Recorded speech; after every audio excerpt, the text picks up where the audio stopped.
এক পিচ্ছি মেয়ে আমার মন নিল কাড়িয়া, পারো যদি তোমরা তারে দাও গো আনিয়া। এক পিস পড়ল পিঠে। আরে আপনারা বুঝতে পারেন নাই, মানে হলো আমার ডাইনি বান্ধবী কোথা থেকে এসে আমার পিঠে একটা ঘুষি মারলো। আমি আমার বান্ধবীকে না দেখে বললাম, ওই কোন শালারে আমাকে পিছন থেকে ঘুষি মারলো। এ কথা বলতেই আরেক পিস পড়লো। তখন আমার ডাইনি বান্ধবী আমার সামনে এসে বলল, কাইল্লা রসিল্লা, আমি মারছি তোরে খুশি। এখন দেখি আমাকে কিছু কর। তোর মতো ডাইনিকে মেরে আমার হাত নষ্ট করতে চাই না। তোর গা থেকে এমনিতেই দুর্গন্ধ আসছে। কি বললি হারামি? আমার গা থেকে দুর্গন্ধ আসছে? তুই জানিস আমি সকালবেলা ডেটল সাবান দিয়ে গোসল করে এসেছি। এই তুই সকালবেলা গোসল করে আসিস কেন? রাতে কি বিছানায় হিসু করিস নাকি? রাসিল্লা, আমি তোকে আজকে মেরেই ফেলবো। তুই এসব আমাকে কি বলছিস? এই বলে নিজেও আমার মাথার চুল টানতে লাগলো। আমি তার হাত শক্ত করে ধরে বললাম, সরি নিঝুম, থুক্কু নিঝুম, এই কান ধরছি, তোরে আর এমন কথা বলবো না। এবারের মতো মাফ করে দে। ঠিক আছে, আজকের জন্য তোকে মাফ করে দিলাম। এবার বল তো, কোন পিচ্চি মেয়ের প্রেমে পড়েছিস? আরে কোনো পিচ্চি মেয়ের প্রেমে পড়ি নাই, আমি তো এমনি গানটা কপি করে গাইছি। তাই? তাহলে এবার বল, আজকে সকালে কলেজে আসার সময় আমাকে ফোন করিস নাই কেন?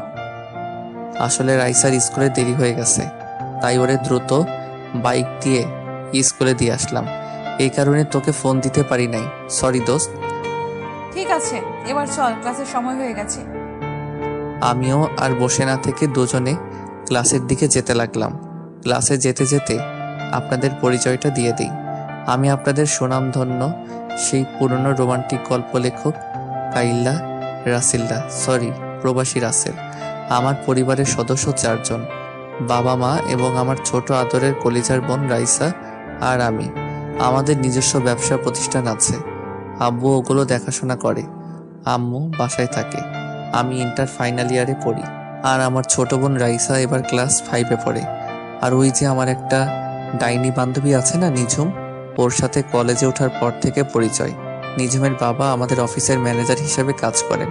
আর কিছু জানতে হবে না, গল্পের সাথেই থাকুন, সবকিছু জানতে পারবেন। দুজনে একসাথে ক্লাসে চলে গেলাম। নিঝুম গিয়ে তার বান্ধবীদের সাথে বসলো, আর আমি আমার বন্ধুদের সাথে বসলাম। কিছুক্ষণ পর স্যার ক্লাসে ঢুকলো। ক্লাসের সকল ছাত্রছাত্রী দাঁড়িয়ে সালাম দিল। স্যার চেয়ারে বসে সবাইকে বসতে বলল। তো যাই হোক, সব ক্লাস শেষ করে বাহিরে আসলাম। তখন আমার বন্ধু রিফাত এসে বলল, রাসেল, তোর সাথে আমার পার্সোনাল কিছু কথা আছে। কি কথা? তাড়াতাড়ি বলো। রাইসাকে স্কুল থেকে নিয়ে বাসায় যেতে হবে। আসলে আমার নিঝুমের বান্ধবী রিয়াকে অনেক ভালো লাগে। তুই একটু ওকে বলে তার বান্ধবীর সাথে আমার লাইনটা করিয়ে দে না। ও তাহলে এই কথা? এই কারণে তো বলি, তুমি বারবার মেয়েদের দিকে তাকিয়ে থাকো কেন? তার মানে রিয়ার দিকে তাকিয়ে থাকো। ঠিকই বলেছিস, রিয়াকে প্রথম দেখায় ভালোবেসে ফেলছি। প্লিজ বন্ধু, তুই আমার আর রিয়ার লাইনটা করে দে। লাইন করে দিলে আমি কি পাবো সেটা আগে বলো। তুই যা চাস তাই পাবি। লাইন করিয়ে দিলে সবাইকে বড় রেস্টুরেন্টে খাওয়াতে হবে এবং সব বিল তোমাকে দিতে হবে। ঠিক আছে, আমি রাজি। ওকে, মনে থাকে যেন। আর এটাও মনে রাখিস, তোর লাইন ক্লিয়ার হয়ে গেছে।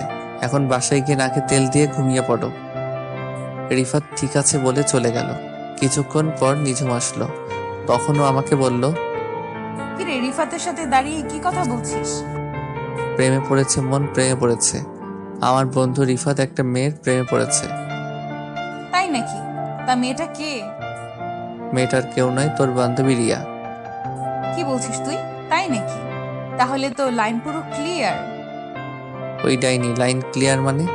আমি তো তোর কথা কিছুই বুঝতে পারছি না, একটু বুঝিয়ে বল।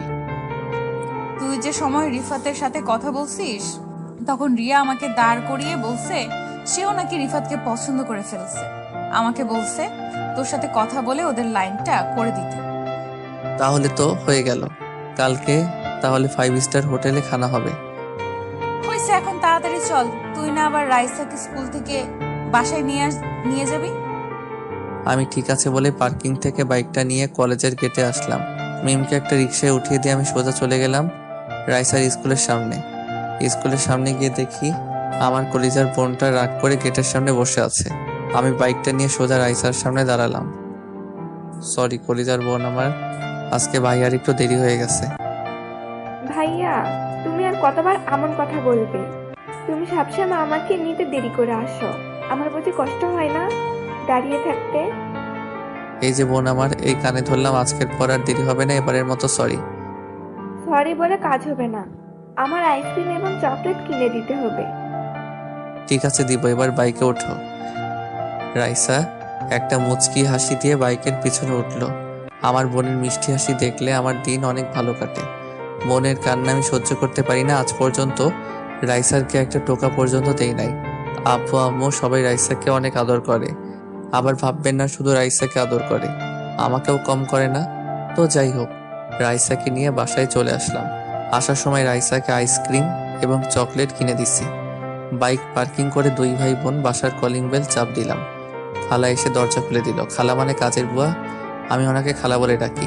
দুই ভাই বোন বাসার ভিতরে ঢুকে আমি আমার রুমে এবং রাইসা তার রুমে চলে গেল। আম্মু কিচেন রুমে ছিল। পরের দিন সকালে ঘুম থেকে উঠে ফ্রেশ হয়ে দুই ভাই নাস্তা করে বাসার বাহিরে এসে বাইক নিয়ে রাইসাকে তার স্কুলে নামিয়ে দিয়ে আমি কলেজে চলে আসলাম। কলেজের গেট দিয়ে ঢুকে সামনে তাকিয়ে দেখি আমার খাচ্চন্নি ডাইনি বান্ধবী আমার আগে এসে হাজির। আমি বাইকটা পার্কিং করে নিজুমের সামনে গেলাম। কিরে ডাইনি, তুই আজকে আমার আগে কলেজে? রাসেল্লা, তোরে আমি মেরেই ফেলবো। তুই আমাকে এই নাম ছাড়া অন্য নামে ডাকতে পারিস না। এর থেকে আর ভালো নাম আমি খুঁজে পাই না।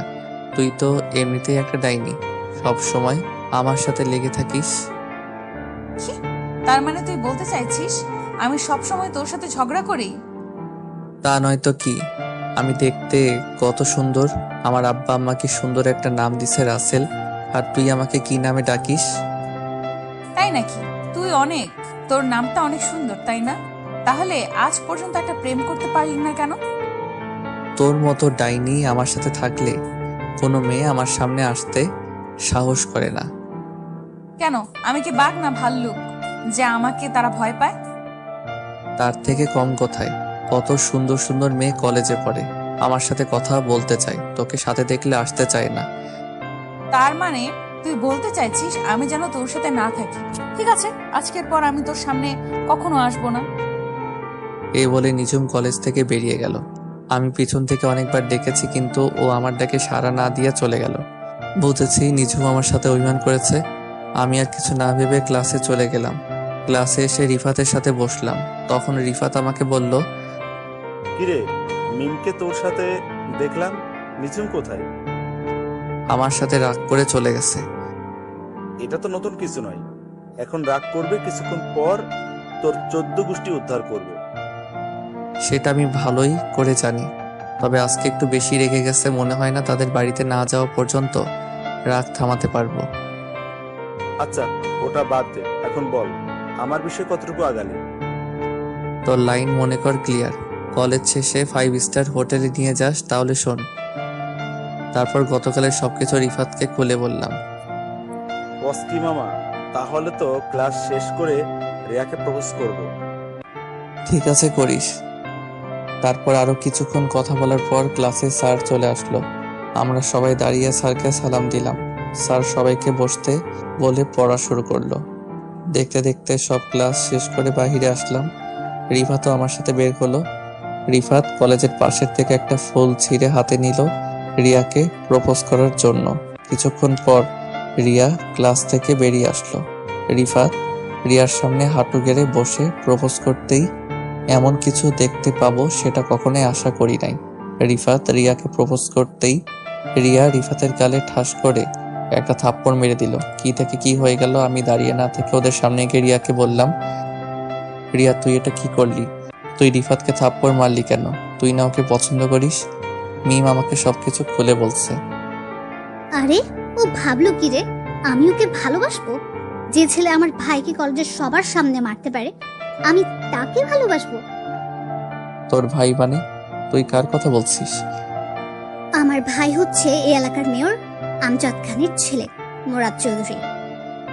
রিফাত, তার মানে আমি অসুস্থ থাকা অবস্থায় তুই যে ছেলেকে মারছিস রিয়া সেই ছেলের কথা বলছে? রাসেল, আর ওই ছেলেটাকে কেন মেরেছি তুই তো সবকিছু জানিস। ও আচ্ছা, তার মানে ঘটনা এখানে। আর রিয়া তোর ভাই তোকে বলে নাই কেন রিফাত তোর ভাইকে মেরেছে? বলেছে, মুরাদ বলেছে। সে নাকি রাস্তা দিয়ে বাইক চালিয়ে আব্বুর এক জনসভায় যাচ্ছিল, তখন হঠাৎ রিফাত কিছু ছেলে নিয়ে আমার ভাইকে আটকে কলেজের মাঠে নিয়ে এসে অনেক মারে। এই জন্য আমি এই কলেজে নতুন ভর্তি হই, আমার ভাইয়ের প্রতিশোধ নিতে। এবার রিয়া আমার কথা শোন, তোর ভাই কি করেছে জানিস? রিফাতের বোন পায়েলকে প্রতিদিন কলেজ যাওয়া আসার সময় ডিস্টার্ব করতো, তাই রিফাত ওকে মারলো। তোর মাথা ঠিক আছে? আমার ভাই প্রতিদিন ওর বোনকে কিভাবে ডিস্টার্ব করলো? আমার ভাই যেদিন মার খেয়েছে ওই দিনই কানাডা থেকে দেশে এসেছে। এসেও আব্বুর সাথে দেখা করতে যাচ্ছিল। আমরা দুই ভাই বোন জমজ হয়েছি। মুরাদ কানাডা পড়াশোনা করেছে, আর আমি দেশে করতাম। কি বলছিস তুই? তাহলে মনে হয় এখানে মিস্টেক হয়ে গেছে, তুই ওকে মাফ করে দে। না, আমি ওকে কখনো মাফ করব না। এই বলে রিয়া চলে গেল। বেচারা রিফাত চেহারা মন মরা করে দাঁড়িয়ে আছে। তখন আমি বললাম, চিন্তা করিস না, রিয়ার মনে তোর জন্য একটু ভালোবাসা থাকে, তাহলে দেখবি রিয়া ঠিকই তোর কাছে ফিরে আসবে। এখন বাসায় চলে যা। রিফাত কিছু না বলে চলে গেল। হঠাৎ আমার মনে পড়লো, রাইসাকে তো স্কুল থেকে নিতে হবে, স্কুল তো ছুটি হয়েছে, প্রায় 1 ঘন্টার উপরে হয়েছে। আল্লাহ জানে আমার কপালে কি আছে। আমিও দাঁড়িয়ে না থেকে বাইক নিয়ে সোজা রাইসার স্কুলের সামনে চলে আসলাম, কিন্তু স্কুলের সামনে এসে দেখি রাইসা নেই। তখন আমি স্কুলের দারোয়ান চাচাকে বললাম, চাচা আমার বোন রাইসা কোথায়? ওকে তো দেখছি না। রাইসা মামুনিকে গেটের সামনে দাঁড়িয়ে থাকতে দেখলাম, এখন কোথায় গেছে বলতে পারবো না। আমি একটু আগে গেট রেখে দোকানে গিয়েছি, এসে দেখি রাইসা নেই। আমি তো মনে করছি তুমি এসে নিয়ে গেছো। চাচা আমি তো মাত্র আসলাম, কলেজে একটা কাজে দেরি হয়ে গেছে। তাহলে তুমি বাসায় একটা কল দিয়ে দেখো, হয়তো তোমার পরিচিত কেউ নিয়ে গেছে। আমি চাচার কথা মতো বাসায় আম্মুকে ফোন দিলাম। আম্মু ফোন ধরার পর আমি বললাম, আম্মু রাইসা কি বাসায় গেছে? রাইসাকে তো সেই কখন তোর আব্বু বাসায় নিয়ে এসেছে। অফিস থেকে তোর বাসায় একটা কাজের জন্য আসছিল, তখন রাইসার স্কুলের সামনে থেকে তোর আব্বু রাইসাকে নিয়ে আসে। ওহ আসলে আম্মু আমি কলেজে একটা কাজে আটকে গেছি, তাই দেরি হয়ে গেছে। ঠিক আছে, সমস্যা নেই, তুই এখন তাড়াতাড়ি বাসায় আয়। আম্মু আমি বাসায় আসতে একটু লেট হবে, কারণ নিজুম ডাইনি আজকে আমার সাথে রাগ করেছে। আগে ওর রাগটা কমিয়ে আসি। তোরা দুইটা কি ভালো হবে না? সব সময় টমন জেরির মতো লেগে থাকিস কেন? আচ্ছা ঠিক আছে, তোমার সাথে বাসায় আসলে কথা বলবো, এখন রাখি। এ বলে ফোন কেটে দিয়ে বাইক চালিয়ে সোজা নিজমের বাসার সামনে চলে আসলাম। কিন্তু বাসার সামনে এসে আমি পুরো থ হয়ে গেলাম। নিজমের বাসার সামনে এসে দেখি তাদের বাসায় তালা দেওয়া। আমি পকেট থেকে মোবাইল বের করে নিজমের মোবাইলে ফোন দিলাম, কিন্তু অবাক করার ব্যাপার হলো নিজমের মোবাইল বন্ধ বলছে। আমি অনেকবার নিজমের মোবাইলে ফোন দিলাম, কিন্তু বারবার বন্ধ বলছে। মনটা পুরো খারাপ হয়ে গেল। আমি আর দাঁড়িয়ে না থেকে বাসায় চলে আসলাম। এভাবে দেখতে দেখতে 1 মাস চলে গেল, কিন্তু নিজুমের কোনো খবর পেলাম না। আব্বুকেও জিজ্ঞেস করছিলাম, আব্বু বলল নিজুমের বাবার অনেক বয়স হয়েছে তো, তাই চাকরির রিজাইন দিয়ে চলে গেছে, কিন্তু কোথায় গেছে সেটাও বলতে পারবে না। আমি নিজুমের সাথে কাটানোর সময়গুলো চিন্তা করি সব সময়। আগের মতো বাহিরে বন্ধুদের সাথে আড্ডা দেই, রাতে সবাই মিলে খাবার খাচ্ছি। তখন আব্বু বলল, কিরে রাসেল, তোর কি হয়েছে? সব সময় কেমন যেন মন মরা হয়ে থাকিস, নিজমের কথা ভাবছিস? জি আব্বু, আমার নিজমের সাথে কাটানোর সময়গুলো ভুলতে পারছি না। আমি বলি কি, তুই কোথাও গিয়ে ঘুরে আয়, দেখবি মন ভালো হয়ে যাবে। না আব্বু, আমি কোথাও ঘুরতে যাব না, আমি দেশের বাইরে পড়ালেখা শেষ করতে চাই। না, আমি তোকে দেশের বাইরে যেতে দিব না। তোকে ছাড়া এই বাসা পুরো খালি খালি লাগে। আম্মু প্লিজ, তুমি না করো না, কয়েকটা বছর মাত্র, প্লিজ আম্মু। তোকে ছাড়া আমরা কিভাবে থাকবো? রাসেলের আব্বু, তুমি কিছু বলছো না কেন? আমি কি বলবো, আজ পর্যন্ত রাসেলের কোনো কথা মানা করি নাই। ও যদি মনে করে দেশের বাইরে গিয়ে পড়বে, ওর জন্য ভালো হবে, তাহলে যাক। ভাইয়া, তুমি আমাদের ছেড়ে যেও না। তুমি চলে গেলে আমাকে স্কুলে প্রতিদিন কে দিয়ে আসবে? রাইসা বোন আমার, রাগ করিস না, আমি ছুটি পেলে চলে আসবো। আব্বু তুমি সবকিছু ব্যবস্থা করো। তাহলে তুই কানাডা আমার এক বন্ধু আছে, ওদের ওখানে চলে যা, আমি আকরামকে সব কিছু বলে রাখবো। আমি ঠিক আছে বলে রুমে চলে আসলাম। আকরাম হচ্ছে আব্বুর ছোটকালের বন্ধু। দেখতে দেখতে আমি এখন বিমানের ভিতরে বসে আছি। আব্বু 15 দিনের ভিতরে সবকিছু ঠিক করে ফেলছে। আসার সময় আম্মু এবং রাইসা অনেক কান্নাকাটি করছে। তাদের কোনো রকম বুঝিয়ে চলে আসলাম। সকাল 10টায় বিমানে উঠলাম। বিকাল 5টায় কানাডা চলে আসলাম। দেখতে দেখতে 5টা বছর চলে গেল। বেশি বড় করলাম না, গল্পের মূল কাহিনীতে আসতে হবে তাই। 5 বছরে আমি ইন্টার শেষ করে আব্বু কানাডা আকরাম আঙ্কেলের সাথে যে ব্যবসা করত সেটার দেখাশোনা করছি। এবার ভাবছি নিজের মাতৃভূমিতে চলে যাব। তবে কানাডা এসে অনেক বন্ধু বান্ধব হয়েছে আমার। রাতে আঙ্কেল আন্টিকে বলছি আমি কালকে বাংলাদেশে যাব। তারা মনটা খারাপ করে বলল ঠিক আছে যেও। মন খারাপ করার কথা, 5টা বছর তাদের এখানে ছিলাম, মন তো খারাপ হবেই। তো যাই হোক, 2 দিন পর সবার কাছ থেকে বিদায় নিয়ে এয়ারপোর্টে চলে আসলাম। আমি রাতেই অনলাইনে টিকিট কেটে রেখেছি। দেখতে দেখতে আমি এখন বাংলাদেশ এয়ারপোর্টে আছি। বাড়ির কেউ জানে না আমি যে আজকে বাংলাদেশে আসব। আব্বু যদি জানতো আমার জন্য গাড়ি পাঠিয়ে দিত, কিন্তু আমি তাদের সারপ্রাইজ দিব। এয়ারপোর্টের ভিতরে সব কাজ শেষ করে বাইরে আসলাম। তারপর একটা ট্যাক্সি নিয়ে বাসার উদ্দেশ্যে রওনা দিলাম। অনেক বছর পর বাংলাদেশে বাতাস গায়ে লাগলো। কতই মিস করছিলাম। সবকিছু পরিবর্তন হয়ে গেছে। গাড়ি চলছে তার আপন গতিতে। হঠাৎ আমাদের গাড়িটা 2 জন পুলিশ হাতের ইশারা দিল। ড্রাইভার গাড়িটা তাদের সামনে থামালো। একজন পুলিশ ড্রাইভারকে গাড়ি থেকে নামতে বলল, সাথে আমাকেও। আমি গাড়ি থেকে নেমে পুলিশের কাছে গেলাম। তখন আমি বললাম, স্যার আমাদের গাড়িটা কেন থামানো হলো? দেখুন স্যার, এই রাস্তা দিয়ে প্রতিদিন চোরাই মাল সাপ্লাই হয়, তাই ওই চোরেদের ধরার জন্য প্রতিটা গাড়ি আমরা চেক করছি। আপনি কিছু মনে করবেন না, আমরা আপনার গাড়িটাও একটু চেক করব। ঠিক আছে করেন, তবে আমি একটা কথা বলি। আমি কানাডা থেকে বাসায় ফিরছি। আমার কিছু মাল আছে, তবে আপনি ওটা চেক করতে পারবেন না। যদি ওটা চেক করার ইচ্ছা হয় তাহলে কষ্ট করে আমার বাসায় গিয়ে চেক করবেন, কারণ আমার অনেক মাল গাড়িতে। সরি স্যার, আমরা বাসায় গিয়ে চেক করতে পারবো না, এটা আমাদের ডিউটি। তবে স্যার আপনার পরিচয়টা দিলে ভালো হয়। জি অবশ্যই, আমি এই দেশের চৌধুরী গ্রুপ অফ ইন্ডাস্ট্রি কোম্পানির মালিক আসলাম চৌধুরীর একমাত্র ছেলে রাসেল চৌধুরী। কি আপনি আসলাম চৌধুরীর ছেলে? সরি স্যার, আমরা বুঝতে পারি নাই। আপনি যেতে পারেন। শুনুন স্যার, আইন সবার জন্য সমান। আমার বাবার পরিচয় পেয়ে আপনি আমাকে চার্জ করবেন না। এটা কেমন কথা আপনি আমার গাড়ি চেক করেন? সরি স্যার, আমি পারবো না। আপনার বাবার কানে যদি এই কথা যায় তাহলে আমার চাকরি থাকবে না। আপনি কিছু বলবেন না স্যার? আপনি যদি আমার গাড়ি চেক না করেন তাহলে আমি বাবার কাছে বলবো। এবার আপনি বলুন কি করবেন? পুলিশ লোকটা আর না দাঁড়িয়ে থেকে আমার গাড়িটা কোনো রকম চেক করে বলল, স্যার হয়ে গেছে, আপনি এখন যেতে পারেন। হঠাৎ আমার পিছন থেকে মেলি কণ্ঠে একটা মেয়ে বলল, কি হয়েছে আনোয়ার চাচা? আমি দূর থেকে এতক্ষণ তাকিয়ে দেখলাম আপনি এই লোকটার সাথে অনেকক্ষণ দাঁড়িয়ে কথা বলছেন এবং কোনো রকম গাড়িটা চেক করছেন। সমস্যা কি আমাকে বলুন। আসলে নিজুম মামুনি, উনি হচ্ছেন এই শহরের আসলাম চৌধুরীর একমাত্র ছেলে রাসেল চৌধুরী। এবার আমি ওই মেয়েটার দিকে তাকালাম। মেয়েটার দিকে তাকিয়ে আমি পুরো থ হয়ে গেলাম। এ আর কেউ নাই, নিঝুম। নিঝুমকে দেখে আমি সাথে সাথে জড়িয়ে ধরলাম, কিন্তু নিঝুমকে জড়িয়ে ধরার পর এমন কিছু হবে সেটা কখনো ভাবতে পারিনি। আমি নিঝুমকে জড়িয়ে ধরার পর নিঝুম আমাকে জোর করে ছাড়িয়ে গালে ঠাস করে একটা থাপ্পড় মেরে দিল। থাপ্পড় মেরে নিঝুম বলতে লাগলো, তো সাহস কি করে হলো? রাস্তায় তুই একজন এসআইকে জড়িয়ে ধরিস? বড়লোকের ছেলে বলে সবাইকে পুতুল মনে করেছিস, যেমনে খুশি নাচবে? নিঝুম তুই আমার সাথে এমন করছিস কেন? এত বছর পর তোকে দেখলাম, তাই আবেগটা কন্ট্রোল করতে পারি নাই। এই মিস্টার, আমি আপনাকে চিনি না, আর রাসেল নামের কোনো ছেলের সাথে আমার কখনো পরিচয় ছিল না। আপনি এখন আসতে পারেন। আমি আর কোনো কথা বললাম না।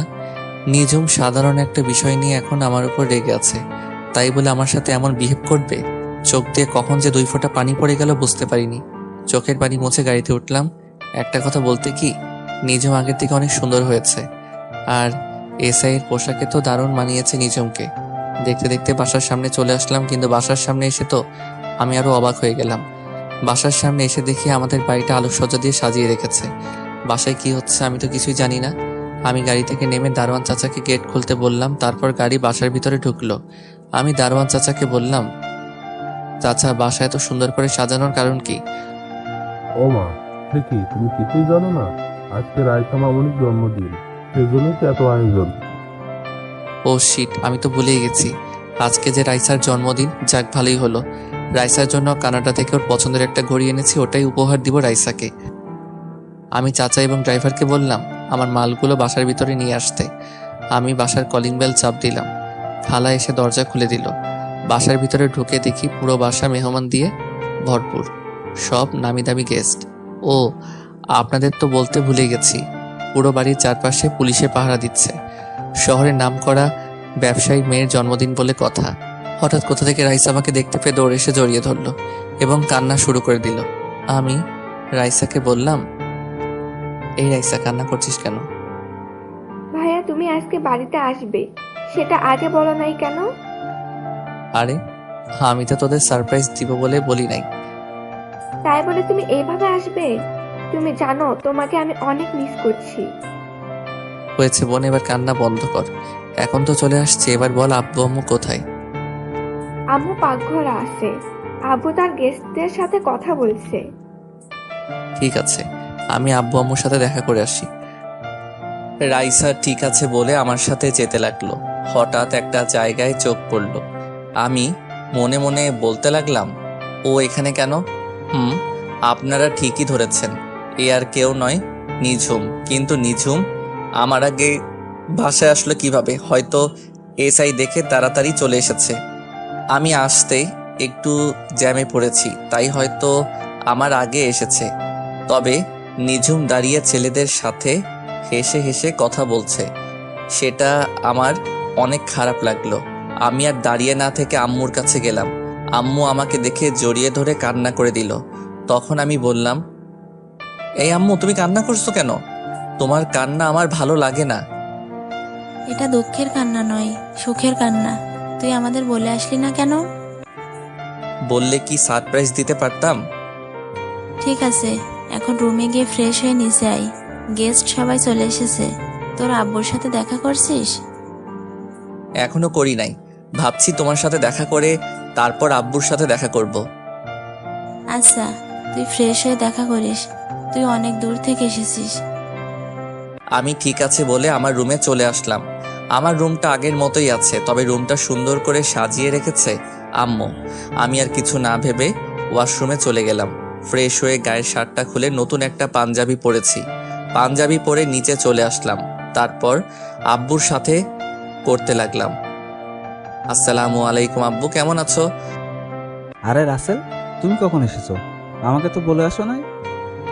আসলে আব্বু, তোমাদের সারপ্রাইজ দিব বলে বলি নাই। এসেছিস, ভালোই হয়েছে। চল তোকে সবার সাথে পরিচয় করে দিই। তারপর আব্বু সবার সাথে আমাকে পরিচয় করিয়ে দিল। দেখতে দেখতে অনুষ্ঠান শুরু হয়ে গেল। তবে আমি রুম থেকে আসার পর নিঝুমকে দেখতে পেলাম না। হঠাৎ দেখি নীল রঙের শাড়ি পরা একটা মেয়ে সিঁড়ি দিয়ে নিচে নামতে আসে। আমি তার দিকে ভালো করে তাকিয়ে পুরো অবাক হয়ে গেলাম। এ আর কেউ নয়, নিঝুম। নিঝুমকে নীল রঙের শাড়িতে পরীর মতো লাগছে। সব ছেলেরা নিঝুমের দিকে তাকিয়ে আছে। আমার কেমন যেন হিংসা হচ্ছে। তো যাই হোক, রাইসা কেক কাটার জন্য দাঁড়িয়ে আছে। আমি আব্বু এবং রাইসার পাশে দাঁড়ানো। বাকি সব গেস্ট আমাদের চারপাশে দাঁড়ালো। রাইসা কেক কাটার পর সবাই তাকে অভিনন্দন জানিয়েছেন। রাইসা প্রথমে কেক কেটে আমাকে খাইয়ে দিল। তারপর আব্বু আম্মুকে, আমিও রাইসাকে খাইয়ে দিলাম। নিঝুম এসে রাইসাকে কেক খাইয়ে দিল। তার গান বাজনা হলো। আমি আর দাঁড়িয়ে না থেকে বাসার ছাদে চলে আসলাম। কিছুক্ষণ পর দেখি নিঝুম ছাদে আসলো। ছাদে এসে কার সাথে যেন মোবাইলে হেসে হেসে কথা বলতে আছে। আমি নিঝুমের সামনে গেলাম। তখন নিঝুম ফোন কেটে দিয়ে আমাকে বলল, আপনি আমার সামনে কেন এসেছেন, কিছু বলবেন? বলার তো অনেক কিছু আছে, কিন্তু তুমি তো আমার কোনো কথা শুনছো না। হ্যালো মিস্টার, আমাকে তুমি করে না বলে আপনি করে বলুন, আর যেটা বলবেন তাড়াতাড়ি বলুন, আমার এখনো ডিউটি চলছে। আচ্ছা, আপনি এত বদলে গেলেন কিভাবে? আপনি কলেজ থেকে গিয়ে কোথায় হারিয়ে গেলেন? আপনাকে আমি পুরো ঢাকা শহর খুঁজেছি। সেটা আমি আপনাকে বলার প্রয়োজন মনে করি না। কেন, সেটা কি আমি জানতে পারি? আমার দোষটা কি ছিল? আমি তো আপনার সাথে একটু মজা করছিলাম, কিন্তু আপনি যে এত অভিমান করবেন সেটা আমার জানা ছিল না। অতীত নিয়ে আমি আপনাকে কিছু বলতে পারবো না, আমি গেলাম। এ বলে নিঝুম আমার সামনে থেকে চলে গেল। আমি মনে মনে ভাবতে লাগলাম, নিঝুম আমাকে না চেনার ভান করছে কেন? আমার সাথে এরকম ভাবে কথা বলছে কেন? আমাকে সবকিছু বের করতে হবে। আমি ছাদে আর দাঁড়িয়ে না থেকে নিচে চলে আসলাম। বাসায় সব গেস্ট চলে গেছে। রাতে সবাই একসাথে বসে খাবার টেবিলে গেলাম খাবার খেতে। হঠাৎ দেখি নিঝুম সিঁড়ি দিয়ে নেমে আমাদের সাথে বসলো। আমি তো কিছুই বুঝতে পারছি না। তখন আমি আম্মুকে বললাম, আম্মু, এসআই ম্যাম দেখি আমাদের সাথে খেতে বসেছে, কারণ কি? ওহ, তোকে তো বলাই হয়নি। নিজুমের এই দুনিয়ায় আপন বলতে কেউ নেই। নিজুমের আব্বু আম্মু দুজনে মারা গেছেন, তাই নিজুমকে তোর আব্বু আমাদের বাসায় নিয়ে এসেছে। ওনার আব্বু আম্মু কিভাবে মারা গেছে, আর উনি কতদিন ধরে আমাদের বাসায় থাকেন? নিজুম তো প্রায় আজ 4 বছর ধরে আমাদের সাথে থাকে। কি? তাহলে তোমরা আমাকে বলো নাই কেন কোনোদিন? আমাদের কি দোষ? নিজুম তো বলতে মানা করেছে। হয়েছে, এবার কথা বলা বন্ধ করো, রাত অনেক হয়েছে, খাবার খেয়ে ঘুমাতে হবে। কেউ আর কোনো কথা বললো না। সবাই খাবার খেতে লাগলো। ও, আপনাদের তো বলতে ভুলে গেছি, আমি রাইসার ঘড়িটা দিয়ে দিছি। খাবার খেয়ে রুমে চলে আসলাম। রুমে এসে মোবাইলটা হাতে নিয়ে আমি তো অবাক হয়ে গেলাম। দেখি মায়াজাল আইডি থেকে আমার মোবাইলে অনেকগুলো মেসেজ এসেছে। মায়াজাল আইডিটা আমার এক মেয়ে বন্ধুর, ওর সাথে কানাডা থাকতে পরিচয়, তবে এখনো আমি বন্ধুটাকে দেখি নাই। সে বলেছে যেদিন সামনাসামনি দেখা হবে সেদিন মন ভরে দেখার জন্য। আমিও কখনো তাকে জোর করি নাই। তো যাই হোক, আমি ওকে একটা মেসেজ দিলাম। সরি, মোবাইল আমার সাথে ছিল না, তাই তোমার মেসেজে রিপ্লাই দিতে পারি নাই। সমস্যা নেই, তো কি করো তুমি? এই তো খাবার খেয়ে রুমে আসলাম। আজকে আমার ছোট বোন রাইসার জন্মদিন গেছে। কি, তুমি দেশে এসেছো? আমাকে একটু বললে না? সরি, আমি কাউকে জানাই নাই। সবাইকে সারপ্রাইজ দিতে গিয়ে নিজেই সারপ্রাইজড হয়ে গেলাম। বাসায় এসে শুনি রাইসার জন্মদিন আজকে। আমি নিজেই ভুলে গেছি রাইসার জন্মদিনের কথা। ঠিক আছে, এবারের মতো মাফ করে দিলাম। তা তোমার নিজমের কোনো খোঁজ পেলে? আসলে আমি সবকিছু ওর সাথে শেয়ার করছি। তখন আমি বললাম, খোঁজ পেয়েছি, তবে আগের নিঝুম আর এখনকার নিঝুমের মধ্যে অনেক পার্থক্য। কি বলছো তুমি? কেন হয়েছে আমাকে একটু খুলে বলো। তাহলে শোনো। তারপর সবকিছু খুলে বললাম, প্রথম থেকে শেষ পর্যন্ত। আমার মনে হয় কি কোনো কিছুর কারণে তোমার সাথে এখন অভিমান করে আছে। তুমি তার সাথে যে দোষ করেছো ওটা তো কোনো দোষের কাতারে পড়ে না। তা ঠিক আছে, কিন্তু ও আমার সাথে কেন এমন করছে আমার তো মাথায় কিছুই ঢুকছে না। চিন্তা করো না, তুমি তার সাথে লেগে থাকো, দেখবে সবকিছু ঠিক হয়ে যাবে। ঠিক আছে, তোমার কথা যেন সত্যি হয়। ভালো থেকো, আল্লাহ হাফেজ। এটা বলে আমি নেট বন্ধ করে শুয়ে গেলাম। পরের দিন সকালে রাইসা এসে ডাকতে শুরু করলো। তখন আমি রাইসাকে বললাম, কি রে রাইসা, এত সকাল সকাল ডাকছিস কেন? আব্বু তোমাকে ডাকছে। নিজুম আপুর গাড়ি নষ্ট হয়ে গেছে, তাই আব্বু বলছে তুমি নিজুম আপুকে থানায় দিয়ে আসতে। ঠিক আছে, তুই যা, ভাইয়া ফ্রি হয়ে আসতে আসি। রাইসা ঠিক আছে বলে রুম থেকে বেরিয়ে গেল। আমিও বিছানা থেকে উঠে ওয়াশরুমে ঢুকে ফ্রেশ হয়ে নিচে চলে আসলাম। নিচে এসে দেখি নিঝুম পুলিশের ড্রেস পরে দাঁড়িয়ে আছে। আমি নিঝুমকে বললাম, আপনি নাস্তা করছেন? যদি করে থাকেন তাহলে বাইরে গিয়ে দাঁড়ান, আমি হালকা নাস্তা করে আসছি। আমি নাস্তা করেছি, আপনি নাস্তা করে আসুন, আমি বাহিরে দাঁড়ালাম। এ বলে নিঝুম চলে গেল। তখন আমি আব্বুকে জিজ্ঞেস করলাম, আচ্ছা আব্বু, নিঝুম পুলিশের চাকরি কবে থেকে করে? এমনি তো আমি জানতাম ওর পুলিশে চাকরি করার অনেক শখ ছিল। তোকে পরে এক সময় বলবো, মেয়েটা বাহিরে দাঁড়িয়ে আছে। আমি ঠিক আছে বলে হালকা নাস্তা করে বাহিরে আসলাম। তারপর আমার বাইকটা বের করলাম। দারোয়ান চাচা সবসময় বাইকটা পরিষ্কার করে রেখেছে। আমি বাইকে উঠে বসলাম। নিঝুম এসে আমার বাইকের পিছনে বসলো। নিঝুমের শরীর আমার পিঠের সাথে লাগার সাথে সাথে শরীর দিয়ে কারেন্ট বয়ে গেল। আজ প্রায় 5 বছর পর নিঝুম আমার বাইকের পিছনে বসলো। অন্যরকম একটা অনুভূতি কাজ করতে লাগলো। তো যাই হোক, আমি বাইক চালাচ্ছি, হঠাৎ নিঝুম বলল, বাইকটা একটু ওই পার্কের সামনে রাখেন তো, আপনার সাথে আমার কিছু কথা আছে। আমার সাথে কি কথা আছে যেটা বাইক থামিয়ে শুনতে হবে? সেটা আপনি বাইক থামানোর পর শুনতে পারবেন। আপনাকে যেটা বলছি সেটা করেন। আমি বাইক পার্কিং করে নিজমের সাথে পার্কের ভিতরে গেলাম, কিন্তু পার্কের ভিতরে যাওয়ার পর আমার সাথে এমন কিছু হবে সেটা আমি কখনো ভাবিনি। পার্কের ভিতরে যাওয়ার পর নিজম আমাকে জড়িয়ে ধরে ঠোঁটের সাথে ঠোঁট লাগিয়ে কিস করতে লাগলো। এমনভাবে কিস করতে লাগলো মনে হয় অনেক দিন জমিয়ে রেখেছে। আমি অনেক কষ্টে নিজমকে ছাড়িয়ে বললাম, কি ব্যাপার, আপনি আমাকে এভাবে কিস করলেন কেন? কিস করেছি, বেশ করেছি। কুত্তা বিলাই হনুমান, আমাকে এত বছর কষ্ট দিলে কেন? শুনুন, আমি বুঝতে পারি নাই আপনি যে আমার কথায় রেগে যাবেন। আমি তো শুধু মজা করছিলাম। ওই রাসিল্লার বাচ্চা, তুই আমাকে আপনি করে বলছিস কেন? আপনি একজন এসআই, আপনাকে তো সম্মান দিয়ে কথা বলতে হবে, তা না হলে তো থাপ্পড় মারবেন। আসলে ওই দিন রাস্তায় মানুষের সামনে জড়িয়ে ধরেছিস তো, তাই নিজেকে কন্ট্রোল করতে পারি নাই। ওই দিন না হয় নিজেকে কন্ট্রোল করতে পারেন নাই, তাহলে আজকে পার্কে এত মানুষের সামনে জড়িয়ে ধরে কিস করলেন কেন? আসলে তোকে সামনে দেখলে কেমন যেন জড়িয়ে ধরতে ইচ্ছে করে, তাই আজকে পার্কে জড়িয়ে ধরলাম। জড়িয়ে ধরলেন ভালো কথা, তাহলে আমাকে কিস করলেন কেন? ভালোবাসার মানুষকে কিস করতেই পারি, এটা স্বাভাবিক। ভালোবাসার মানুষ মানে? আপনি কি বলছেন, মাথা ঠিক আছে আপনার? আমি একজন এসআই, আমার মাথা সবসময় ঠিক থাকে। কিন্তু আমি তো কখনো আপনাকে ভালোবাসি নাই। ভালোবাসিস নাই, এখন থেকে ভালোবাসতে শুরু কর, আর তোর এই আপনি বলা বন্ধ কর। সরি নিজুম ম্যাম, আপনি একজন এসআই, আমি আপনাকে ভালোবাসতে পারবো না, কারণ অন্য আরেকজনকে ভালোবাসি।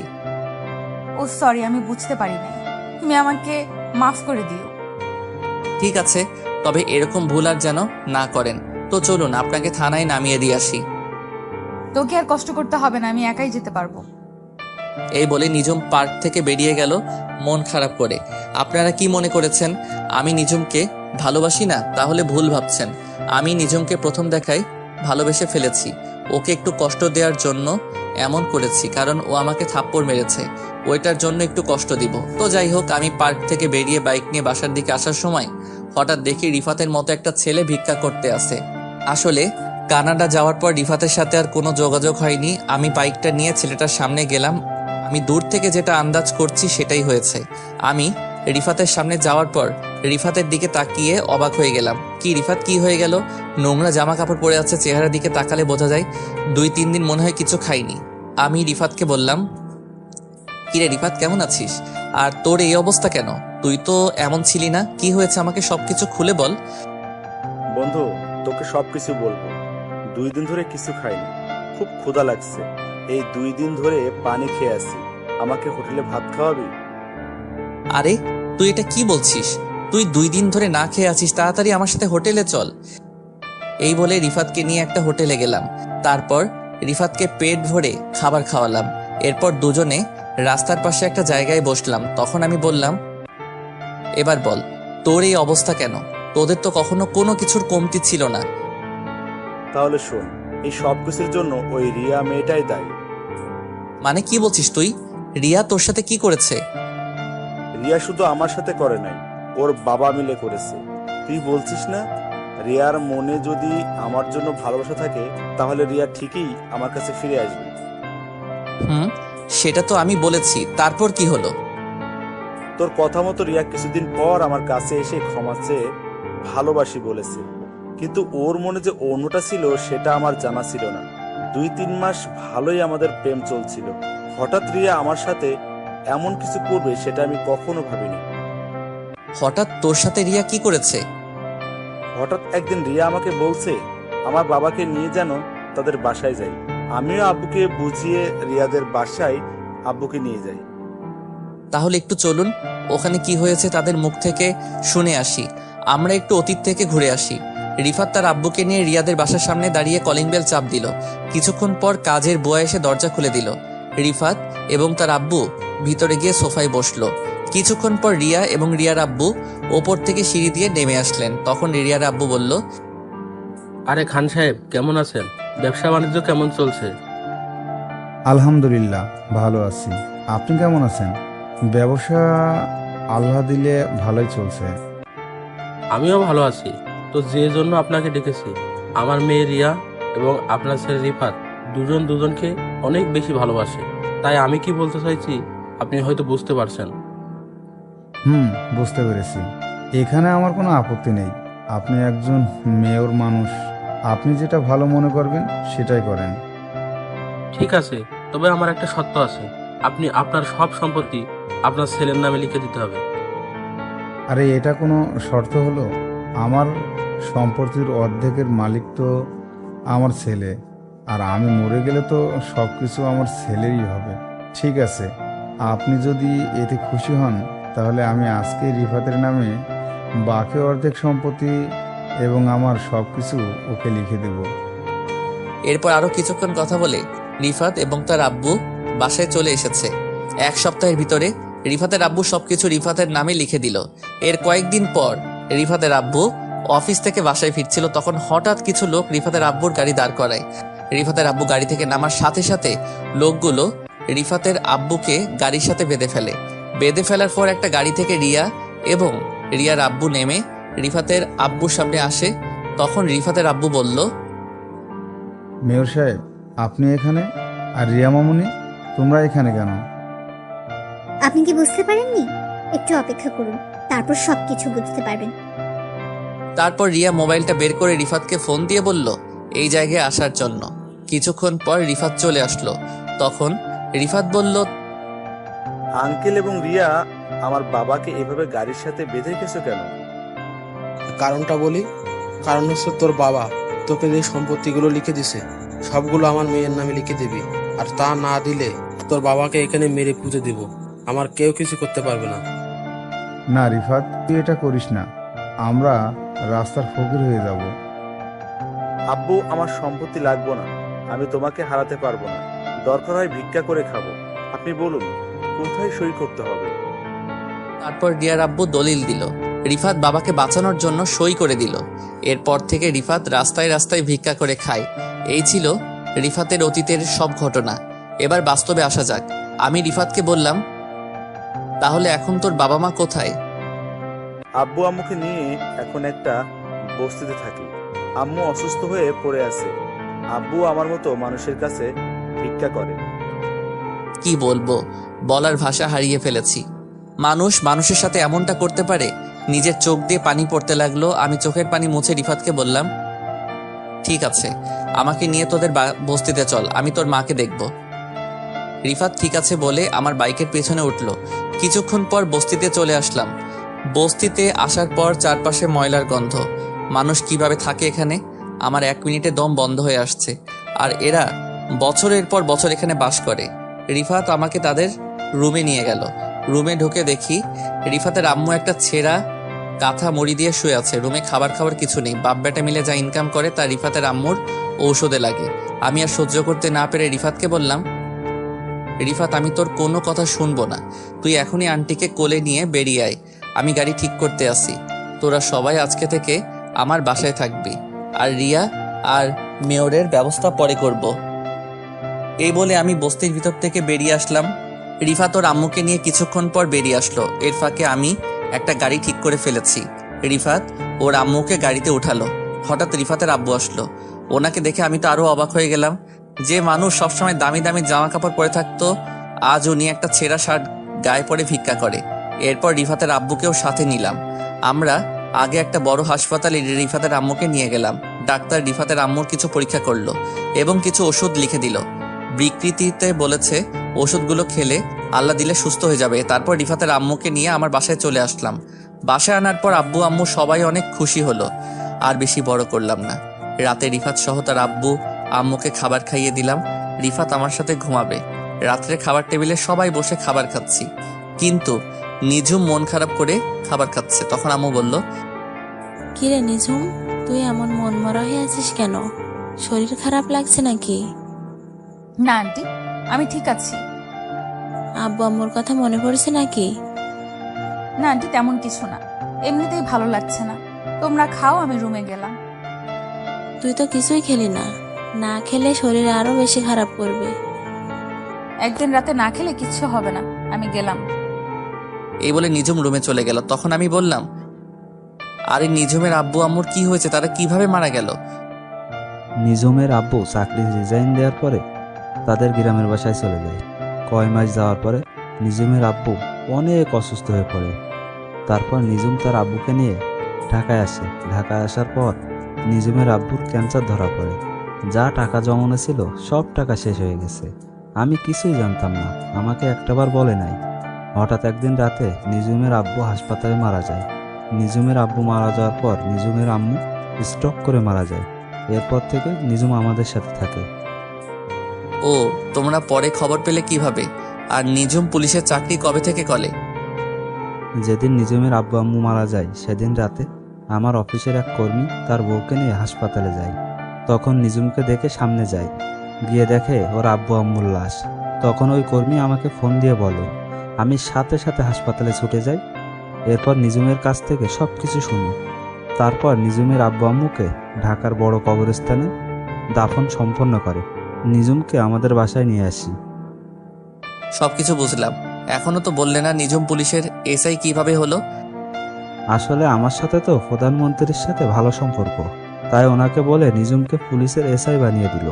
নিজুমের এমনিতেই পুলিশের চাকরি করার অনেক শখ, তাই ওকে এসআই পদ দিল। তার মানে ট্রেনিং ছাড়া সরাসরি পুলিশের এসআই? পুলিশের চাকরি কিভাবে করতে হয় ও কি বোঝে? পুলিশের কোনো যোগ্যতা ছাড়া ডাইরেক্ট এসআই? তো কি হয়েছে, এখন বেশি কথা না বলে খা। আমি আর কোনো কথা না বলে খাবার খেয়ে রুমে চলে আসলাম। রুমে এসে দেখি রিফাত ঘুমিয়ে গেছে।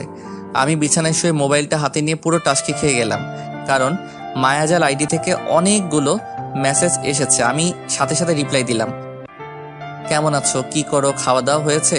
আসলে মোবাইল আমার হাতে ছিল না, রুমে মোবাইল রেখে খাবার খেতে গিয়েছিলাম। তাই বলে তুমি এতগুলো মেসেজ একসাথে করবে? ঠিক আছে বাবা, তুমি একটা একটা করে রিপ্লাই দাও। আলহামদুলিল্লাহ ভালো আছি, আমি খাবার খেয়ে শুয়ে আছি। আমি তোমাকে একটা কথা বলতে চাই। কি কথা বলবে বলো? আসলে রাসেল, আমি তোমার সাথে কথা বলতে বলতে কখন যে তোমাকে ভালোবেসে ফেলেছি। তুমি কি পাগল হয়েছো? আজ পর্যন্ত তোমার নাম, বাড়ি কোথায়, তোমার চেহারা, তুমি ছেলে নামে কিছুই জানি না, শুধু মেসেজে কথা বলছি। এতেই তুমি আমাকে ভালোবেসে ফেলছো। কিন্তু আমি তো তোমাকে ভালোবাসতে পারবো না, কারণ আমার জীবনে একজন মনের মানুষ আছে। আমি তোমাকে বন্ধু ছাড়া কিছুই ভাবি না। ঠিক আছে, আজকে তাহলে তুমি আমার সাথে দেখা করো, তারপর আমার চেহারা, আমার নাম, বাড়ি কোথায় সবকিছু জানতে পারবে। দরকার নেই দেখা করার, আর করলেও কখন আমি তোমাকে ভালোবাসতে পারবো না। আমি একজনকে অনেক অনেক বেশি ভালোবাসি। আচ্ছা, সে মেয়েটা আমার থেকে বেশি সুন্দর হবে। আমি কি তোমাকে দেখেছি নাকি তুমি সুন্দর নাকি অসুন্দর? আর তুমি বিশ্ব সুন্দরী হলেও আমি তোমাকে ভালোবাসতে পারবো না। আমার এই মন শুধু একজনকে দিয়েছি। ওই মেয়েটার নাম কি, বাড়ি কোথায়? ওই মেয়েটা আমার কলেজ লাইফের বান্ধবী, তার নাম নিঝুম। সে কি তোমাকে কখনো ভালোবাসার কথা বলেছে?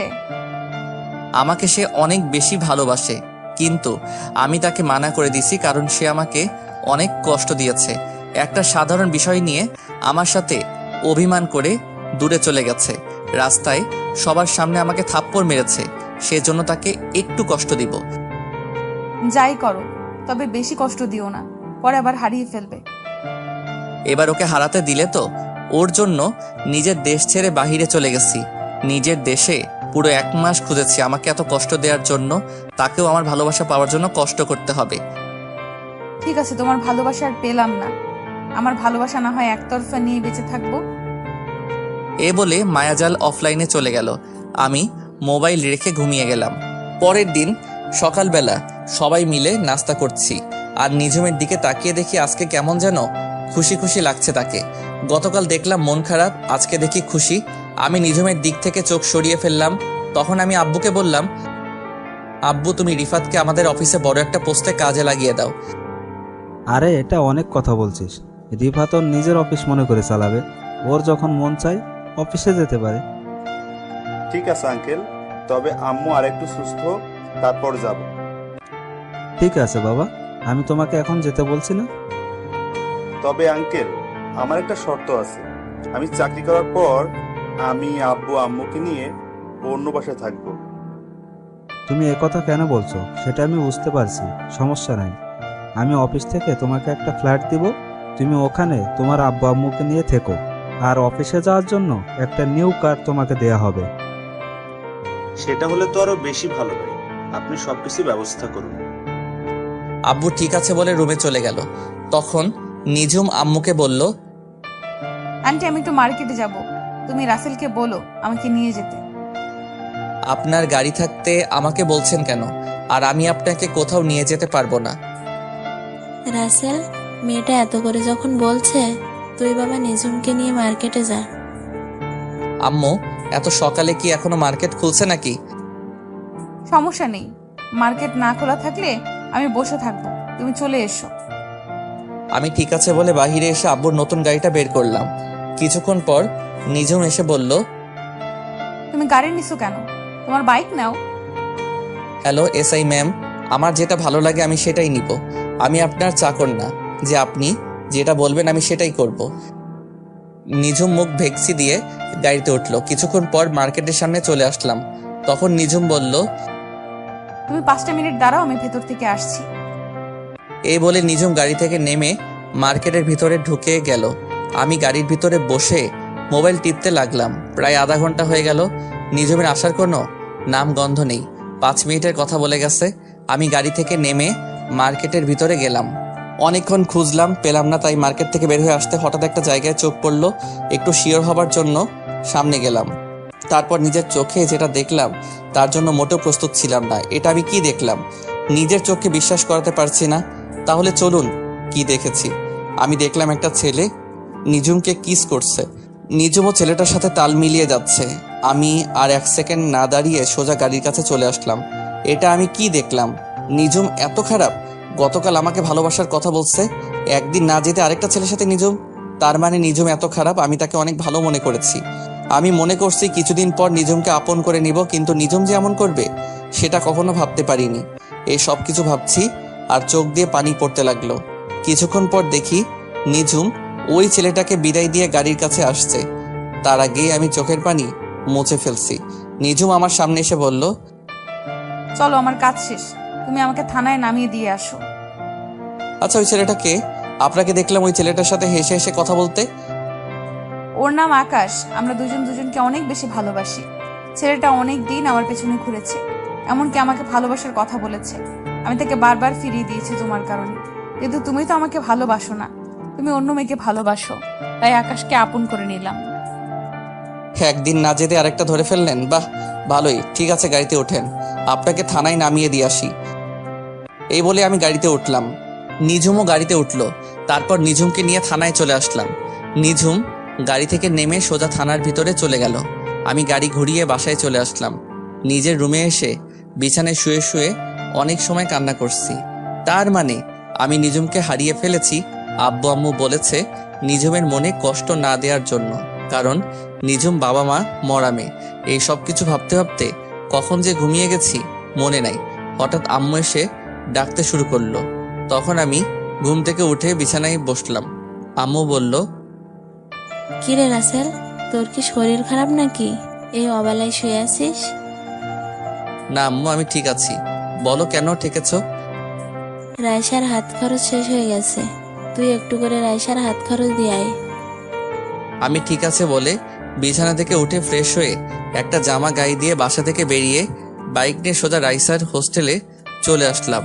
আসলে রাইসার সামনে এসএসসি পরীক্ষা, তাই রাইসাকে হোস্টেলে দেওয়া হয়েছে।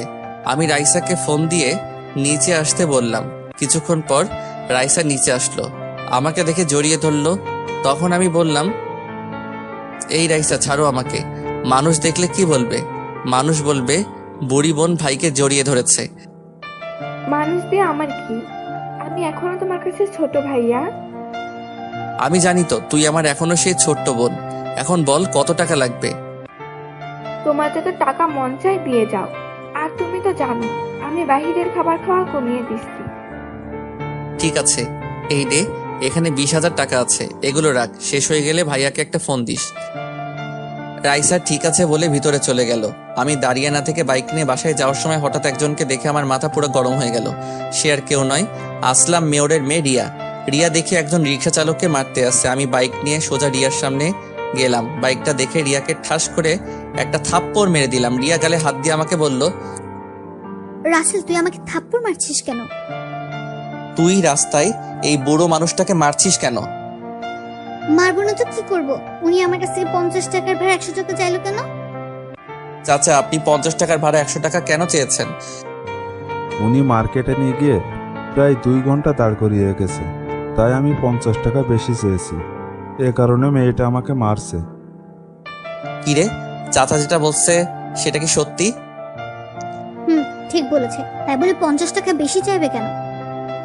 আমার ইচ্ছে করছে তোকে আরো কয়েকটা থাপ্পড় মারি। গরিব কি মানুষ মনে হয় না? তোর বাবার বয়সে একজন মানুষের গায়ে হাত তুলতে তোর হাতটা কাঁপলো না?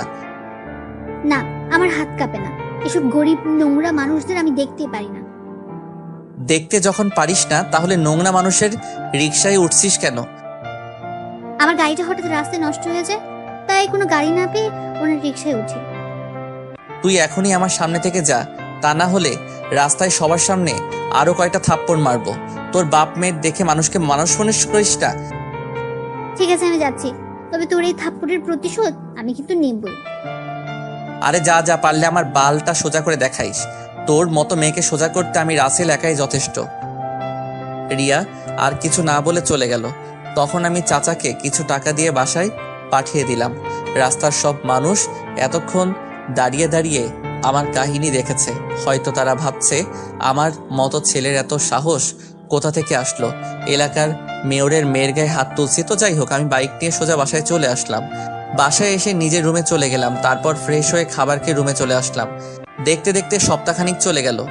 নিঝুমের সাথে এখন আগের মতো কথা বলি না, আর নিঝুমও আমার সাথে তেমন কথা বলে না, কারণ নিঝুম তার আকাশকে নিয়ে সবসময় বিজি থাকে। আমি নিজেকে অনেক কন্ট্রোল করে রাখছি। রাতে বিছানায় শুয়ে শুয়ে মোবাইল টিপতে আসি। হঠাৎ নিঝুম আমার রুমে আসলো। তখন নিঝুম আমাকে বলল, রাসেল, তোমাকে একটা কথা বলার আছে। কি কথা বলবেন? একটু তাড়াতাড়ি বলুন, আমি একটু বাহিরে যাব। আসলে আমি আকাশকে অনেক ভালোবাসি। আকাশ বলছে আঙ্কেল আন্টির কাছে আমাদের ব্যাপারে বলতে, কিন্তু আমি ভয় বলতে পারছি না। তুমি একটু আমার হয়ে বলে দাও না। সরি, আমি পারবো না। আপনারটা আপনি বলুন। প্লিজ রাসেল, আমি আকাশকে হারাতে পারবো না। আকাশের বাসায় আকাশকে বিয়ের জন্য চাপ দিচ্ছে। আমার বুকটা ফেটে যাচ্ছে নিঝুমের এমন কথা শুনে। যে মেয়ে আমাকে ভালোবাসার কথা বলে, পরের দিন আরেকটা ধরতে পারে, তাকে কিভাবে বিশ্বাস করব? তখন আমি নিঝুমকে বললাম, ঠিক আছে, আমি আব্বু আম্মুকে সময় করে বলবো, আপনি এখন আসতে পারেন। নিঝুম আর কোনো কথা না বলে আমার রুম থেকে বেরিয়ে গেল। নিঝুমের এমন কথা শুনে মনটা খারাপ হয়ে গেল, কারণ নিঝুমকে আমি অনেক ভালোবেসে ফেলেছি। কিন্তু নিঝুম আর আকাশের কাহিনীটা আমার চোখের সামনে ভেসে উঠলে নিঝুমের প্রতি ঘৃণা হয়। না, ওর মতো মেয়ের জন্য নিজেকে কষ্ট দিয়ে লাভ নেই। ও ওর মতো থাকুক, আমি আমার মতো চলি। তো যাই হোক, রাতে বাসা থেকে বেরিয়ে একটু বাহিরে গেলাম। বাহিরের কাজটা সেরে আবার বাসায় চলে আসলাম। রাতে বিছানায় শুয়ে শুয়ে মোবাইল টিপতে আসি, হঠাৎ মায়াজাল থেকে মেসেজ আসলো। কেমন আছো রাসেল? কি করো? রাতের খাবার খেয়েছো? আলহামদুলিল্লাহ, ভালো আছি। তুমি কেমন আছো? আর আমি এখনো রাতের খাবার খাইনি, আর একটু পরে খাবো। আলহামদুলিল্লাহ, আমিও ভালো আছি, তবে বেশি ভালো না। আর তোমার নিঝুমের সাথে প্রেম কেমন চলছে? নিঝুম আমাকে ভালোবাসার কথা বলে এখন অন্য আরেকজনকে ভালোবাসে। কি বলছো তুমি? একটা মেয়ে একদিনে কেমন করে পাল্টে গেল? সেটা তো আমিও ভাবছি, কিন্তু তাদের দুজনকে দেখে বোঝা যাচ্ছে একজন আরেকজনকে অনেক বেশি ভালোবাসে। তাহলে তুমি নিঝুমকে তোমার ভালোবাসার কথা বলে দাও। না, আমি চাই না ওর মনে কষ্ট দিতে।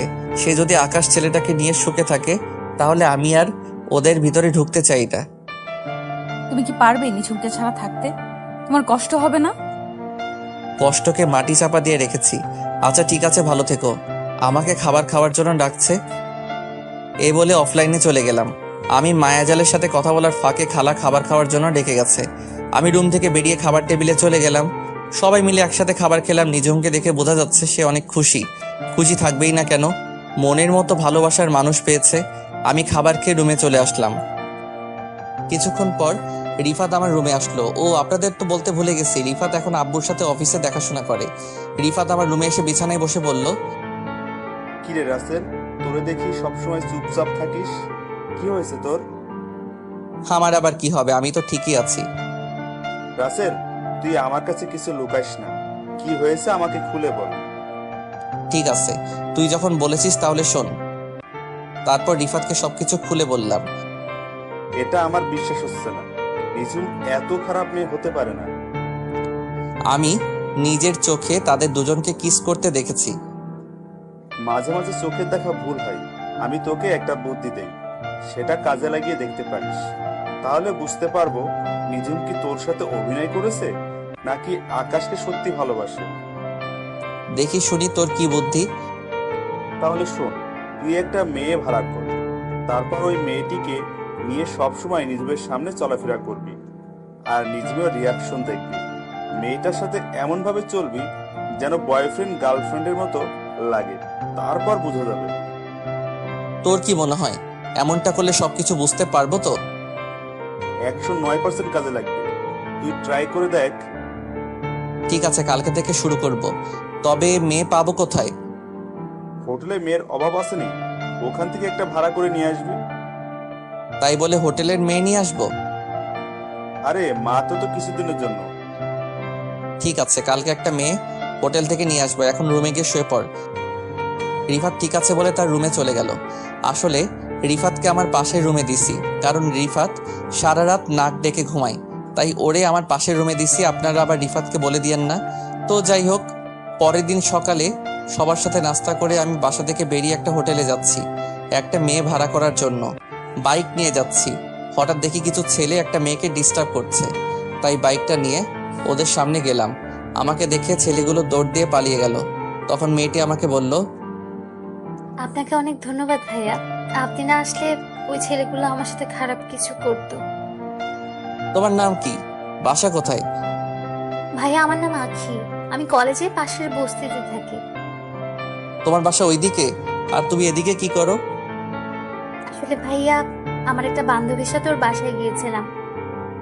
ঠিক আছে, তুমি আমার বাইকের পিছনে ওঠো, আমি তোমাকে বাসায় পৌঁছে দিচ্ছি। সমস্যা নেই ভাইয়া, আমি হেঁটে হেঁটে যেতে পারবো। তুমি ভাবলে কেমন করে আমি তোমাকে একা একা যেতে দিব? বেশি কথা না বলে আমার বাইকের পিছনে ওঠো। আখি আর কোনো কথা না বলে আমার বাইকের পিছনে উঠলো। কিছুক্ষণ পর আখির বস্তিতে চলে আসলাম। আখি বাইক থেকে নেমে বস্তির ভিতরে চলে গেল। আমি আখির পিছনে তাদের বস্তির ভিতরে ঢুকলাম। ভিতরে ঢুকে দেখি ওই রিক্সা চালক চাচার পাশে আখি মন খারাপ করে বসে আছে, আর দুজন দুজনকে বলছে, কি রে আখি, তোর বান্ধবী চাল দিয়েছে? চাল না দিলে আজকে না খেয়ে থাকতে হবে। না বাবা, ওদের চাল নাকি শেষ হয়ে গেছে। আমি অসুস্থ না হলে আজকে না খেয়ে থাকতে হতো না। পকেটে একটা টাকাও নেই, ওষুধ আনতে পারছি না। ওই দিন একটা ছেলে কিছু টাকা দিছে, ওই টাকাগুলো বাসা ভাড়া দিয়ে দিছি। চাচা আর আখির কথা শুনে মনটা খারাপ হয়ে গেল। এত কষ্টে চাচার দিন কাটছে, আমি আর দাঁড়িয়ে না থেকে বস্তি থেকে বাইরে এসে মার্কেটে চলে গেলাম। তারপর এক বস্তা চাল, ডাল, আলু, পেঁয়াজ, রসুন, গরুর মাংস, ডিম, তেল ইত্যাদি বাজার করে বস্তিতে চলে আসলাম, আর ওদের জন্য কিছু খাবার নিয়ে আসলাম। তারপর একটা ট্যাক্সি করে সব বাজারগুলো নিয়ে বস্তিতে চলে আসলাম। ট্যাক্সি ড্রাইভার আর আমি বাজারগুলো তাদের বাসায় নিয়ে গেলাম। তখন আখি বলল, আরে ভাইয়া আপনি এখানে? আর এই বাজার কার জন্য এনেছেন? এইসব বাজার তোমাদের জন্য। আমি তোমার পিছনে এসে সবকিছু শুনেছি, আর এখানে তোমার জন্য কিছু জামা নিয়ে এসেছি, আর তোমার আব্বুর জন্য ওষুধ আর এই পাঞ্জাবি আর লুঙ্গি নিয়ে আসলাম। বাবা, তোমার এই ঋণ কখনো শোধ করতে পারবো না। আপনি আমাদের জন্য এত কিছু করছেন কেন? ওই যে তুমি আমাকে ভাইয়া বলে ডাকছো, তাই তোমার ভাইয়া তোমাদের জন্য বাজার করে এনেছি। আর আখি, তুমি কি পড়াশোনা করো? এসএসসি পরীক্ষা দেইনি, কারণ আব্বু পরীক্ষার টাকা ম্যানেজ করতে পারে নাই। ঠিক আছে, আজকে থেকে এই তোমাদের সব দায়িত্ব আমার উপর। তোমাকে আবার ভর্তি করে দিব, ভাইয়া তোমার সবকিছু ঠিক করে দিব। আখি আমাকে জড়িয়ে ধরে কান্না করে দিল। তখন আমি বললাম, এই পাগলি, কান্না করছিস কেন? সুখের খবর শুনে কেউ কি কান্না করে নাকি? তারপর আখিকে নিয়ে তার স্কুলে আবার ভর্তি করিয়ে দিলাম, আর স্যারকে বলেছি এবারে পরীক্ষা আমার বোন দিবে, আপনি সবকিছু ব্যবস্থা করুন, যত টাকা লাগে আমি দিব। স্যার বলেছে ঠিক আছে। তারপর আখিকে বস্তিতে রেখে আমি বাসায় চলে আসলাম। বাইক পার্কিং করে সামনে যাকে দেখলাম তাকে দেখে তো আমি পুরো অবাক হয়ে গেলাম। সামনে যাকে দেখলাম সে আর কেউ নয়, আকাশ। কিন্তু আকাশ আমাদের বাসায় কেন? আমাকে দেখে আকাশ বলল, আপনি রাসেল চৌধুরী তাই না? জি, আমি রাসেল চৌধুরী। আপনি আমাকে চিনেন? চিনি, নিজুম আমাকে আপনার কথা বলেছে। আমি আর নিজুম দুজন দুজনকে অনেক বেশি ভালোবাসি। খুব ভালো। তা আমাদের বাসায় কি মনে করে আসলেন? আসলে নিজুম আজকে থানায় যায়নি, তাই ওর খোঁজ খবর নিতে এসেছি। ও, তা কেন যায়নি থানায়? নিজুমের শরীরটা খারাপ লাগছে, তাই আজকে থানায় যায়নি। ও, তা আপনাদের ব্যবসা বাণিজ্য কেমন চলছে? আলহামদুলিল্লাহ, আপনার দোয়ায় ভালোই আছি। আচ্ছা ঠিক আছে, ভালো থাকবেন। আর একটু অফিসে যেতে হবে। আমি ঠিক আছে বলে দরজার সামনে দাঁড়িয়ে কলিং বেল চাপ দিলাম। কিছুক্ষণ পর খালা এসে দরজা খুলে দিল। বাসার ভিতরে ঢুকে নিজের রুমে চলে আসলাম। রুমে এসে বিছানায় শুয়ে মোবাইল টিপতে লাগলাম। কিছুক্ষণ পর দেখি নিঝুম আমার রুমে আসলো। নিঝুম আমার রুমে এসে বলল, সারাদিন কোথায় ছিলে? আকাশ আমাকে দেখতে বাসায় এসেছে, তোমার সাথে পরিচয় করে দিতে পারলাম না। পরিচয় করিয়ে দেওয়ার দরকার নেই, আমার সাথে দেখা হয়েছে এবং পরিচয় হয়েছে। তো আকাশের সাথে কথা বলে কেমন লাগলো? মানে আকাশ ছেলেটা তোমার কাছে কেমন লেগেছে? ভালোই। তা এখন বলুন, আমার রুমে কেন এসেছেন? আর আপনি আজকে থানায় যাননি কেন? কি হয়েছে আপনার? আসলে শরীরটা কেমন যেন খারাপ লাগছে। আমি কানাডা থেকে আসার পর কয়দিন আপনি থানায় গেছেন? আর না গেলে সমস্যা কি? আপনি তো আবার বিনা যোগ্যতায় এসআই হয়েছেন। তুমি আমাকে এইভাবে বলতে পারলে? আমি কিন্তু তোমার কথায় রাগ করেছি। আপনি আমার সাথে রাগ করলে আমার কি যেটা সত্যি সেটাই বললাম। তোমার সাথে কথা বলাই আমার ভুল হয়েছে। আমি গেলাম আমার রুমে। আপনাকে তো আমি ডাকি নাই, আপনি নিজে এসেছেন আমার রুমে। আমার কথা শুনে নিঝুম মুখ বাঁকিয়ে রুম থেকে বেরিয়ে গেল। আমি কিছুক্ষণ মোবাইল টিপে ওয়াশরুমে ঢুকে ফ্রেশ হয়ে খাওয়া দাওয়া করে নিজের রুমে এসে একটা ঘুম দিলাম। দেখতে দেখতে আরো সপ্তাহখানিক চলে গেল। রিফাতকে আব্বু একটা বাসা দিয়েছে। রিফাত তার আব্বু আম্মুকে নিয়ে নতুন বাসায় থাকে। আর নিঝুম ওই দিনের পর থেকে আমার সাথে তেমন কথা বলে না। আমিও নিঝুমের সাথে তেমন কথা বলি না। একদিন সকালে নাস্তা করে বাসার বাইরে আসলাম। নিঝুম আজকে সকাল সকাল থানায় চলে গিয়েছে। আমি বাইক নিয়ে আখির সাথে দেখা করতে যাচ্ছি। হঠাৎ একটা পার্কে আমার চোখ গেল। দেখি নিঝুমের মতো একটা মেয়ে পুলিশের জামা পরে বসে আছে একটা ছেলের সাথে। আমি বাইকটা নিয়ে তাদের একটু কাছাকাছি গেলাম। আমি ঠিকই ধরেছি, নিঝুম আর আকাশ একসাথে বসে গল্প করছে। তার মানে আজকে সকাল সকাল বাসা বেরিয়ে আকাশের সাথে দেখা করতে এসেছে। আমি আর কিছু না ভেবে আখির বাসায় চলে গেলাম। ও আপনাদের তো বলতে ভুলে গেছে, আখি আর আখির বাবাকে একটা নতুন বাসায় নিয়ে এসেছি। তো যাই হোক, আখির রুমের সামনে এসে কলিং বেল চাপ দিলাম।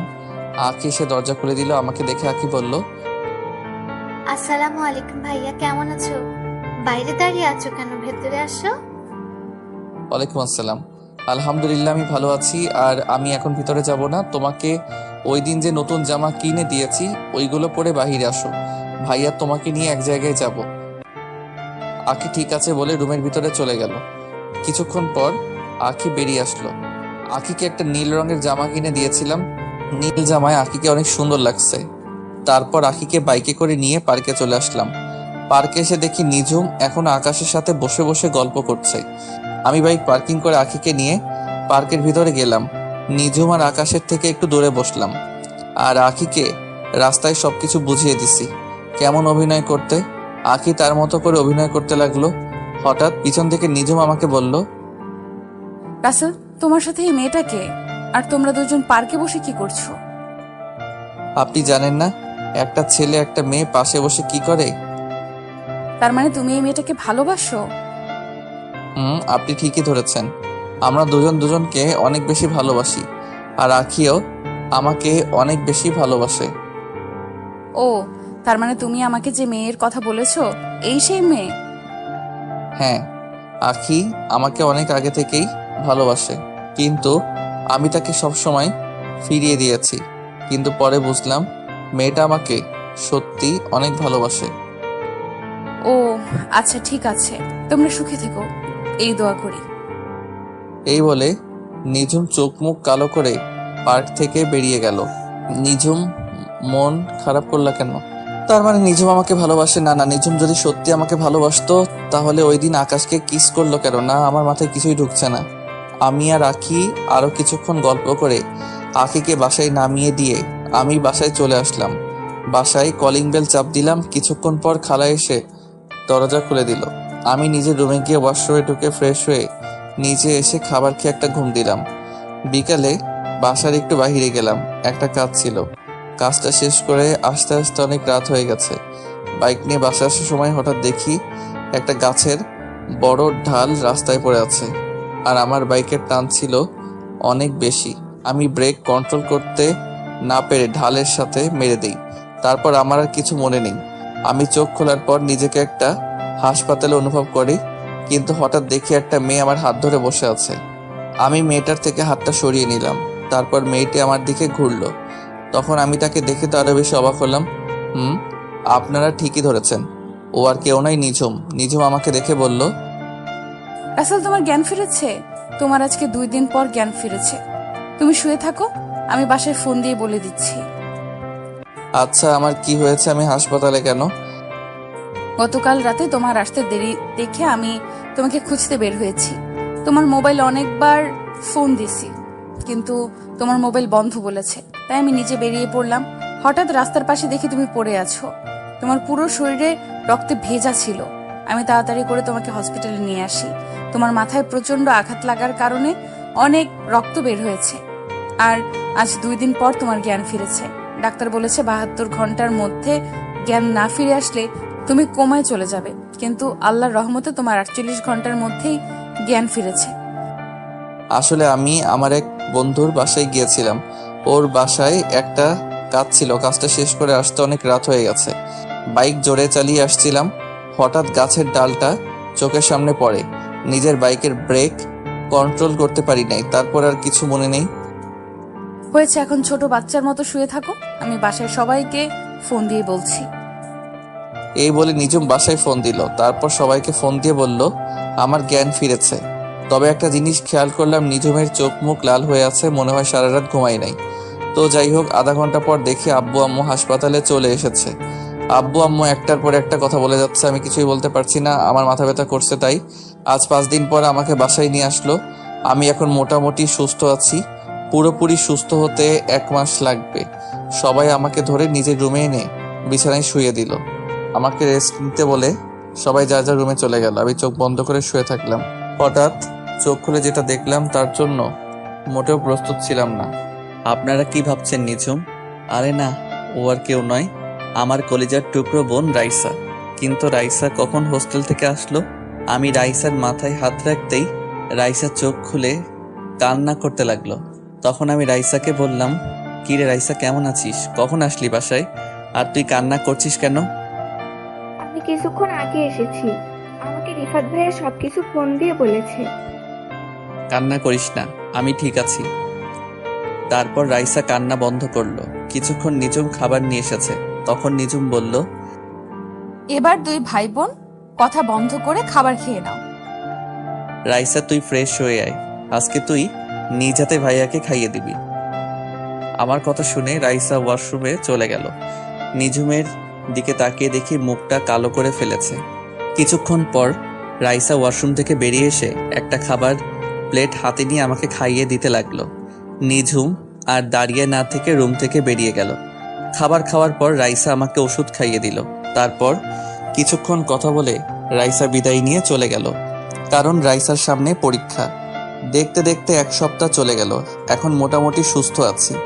নিঝুম যখন আমার রুমে খাবার নিয়ে আসে তখন আমি আম্মুকে ডাক দিই আমাকে খাইয়ে দেওয়ার জন্য।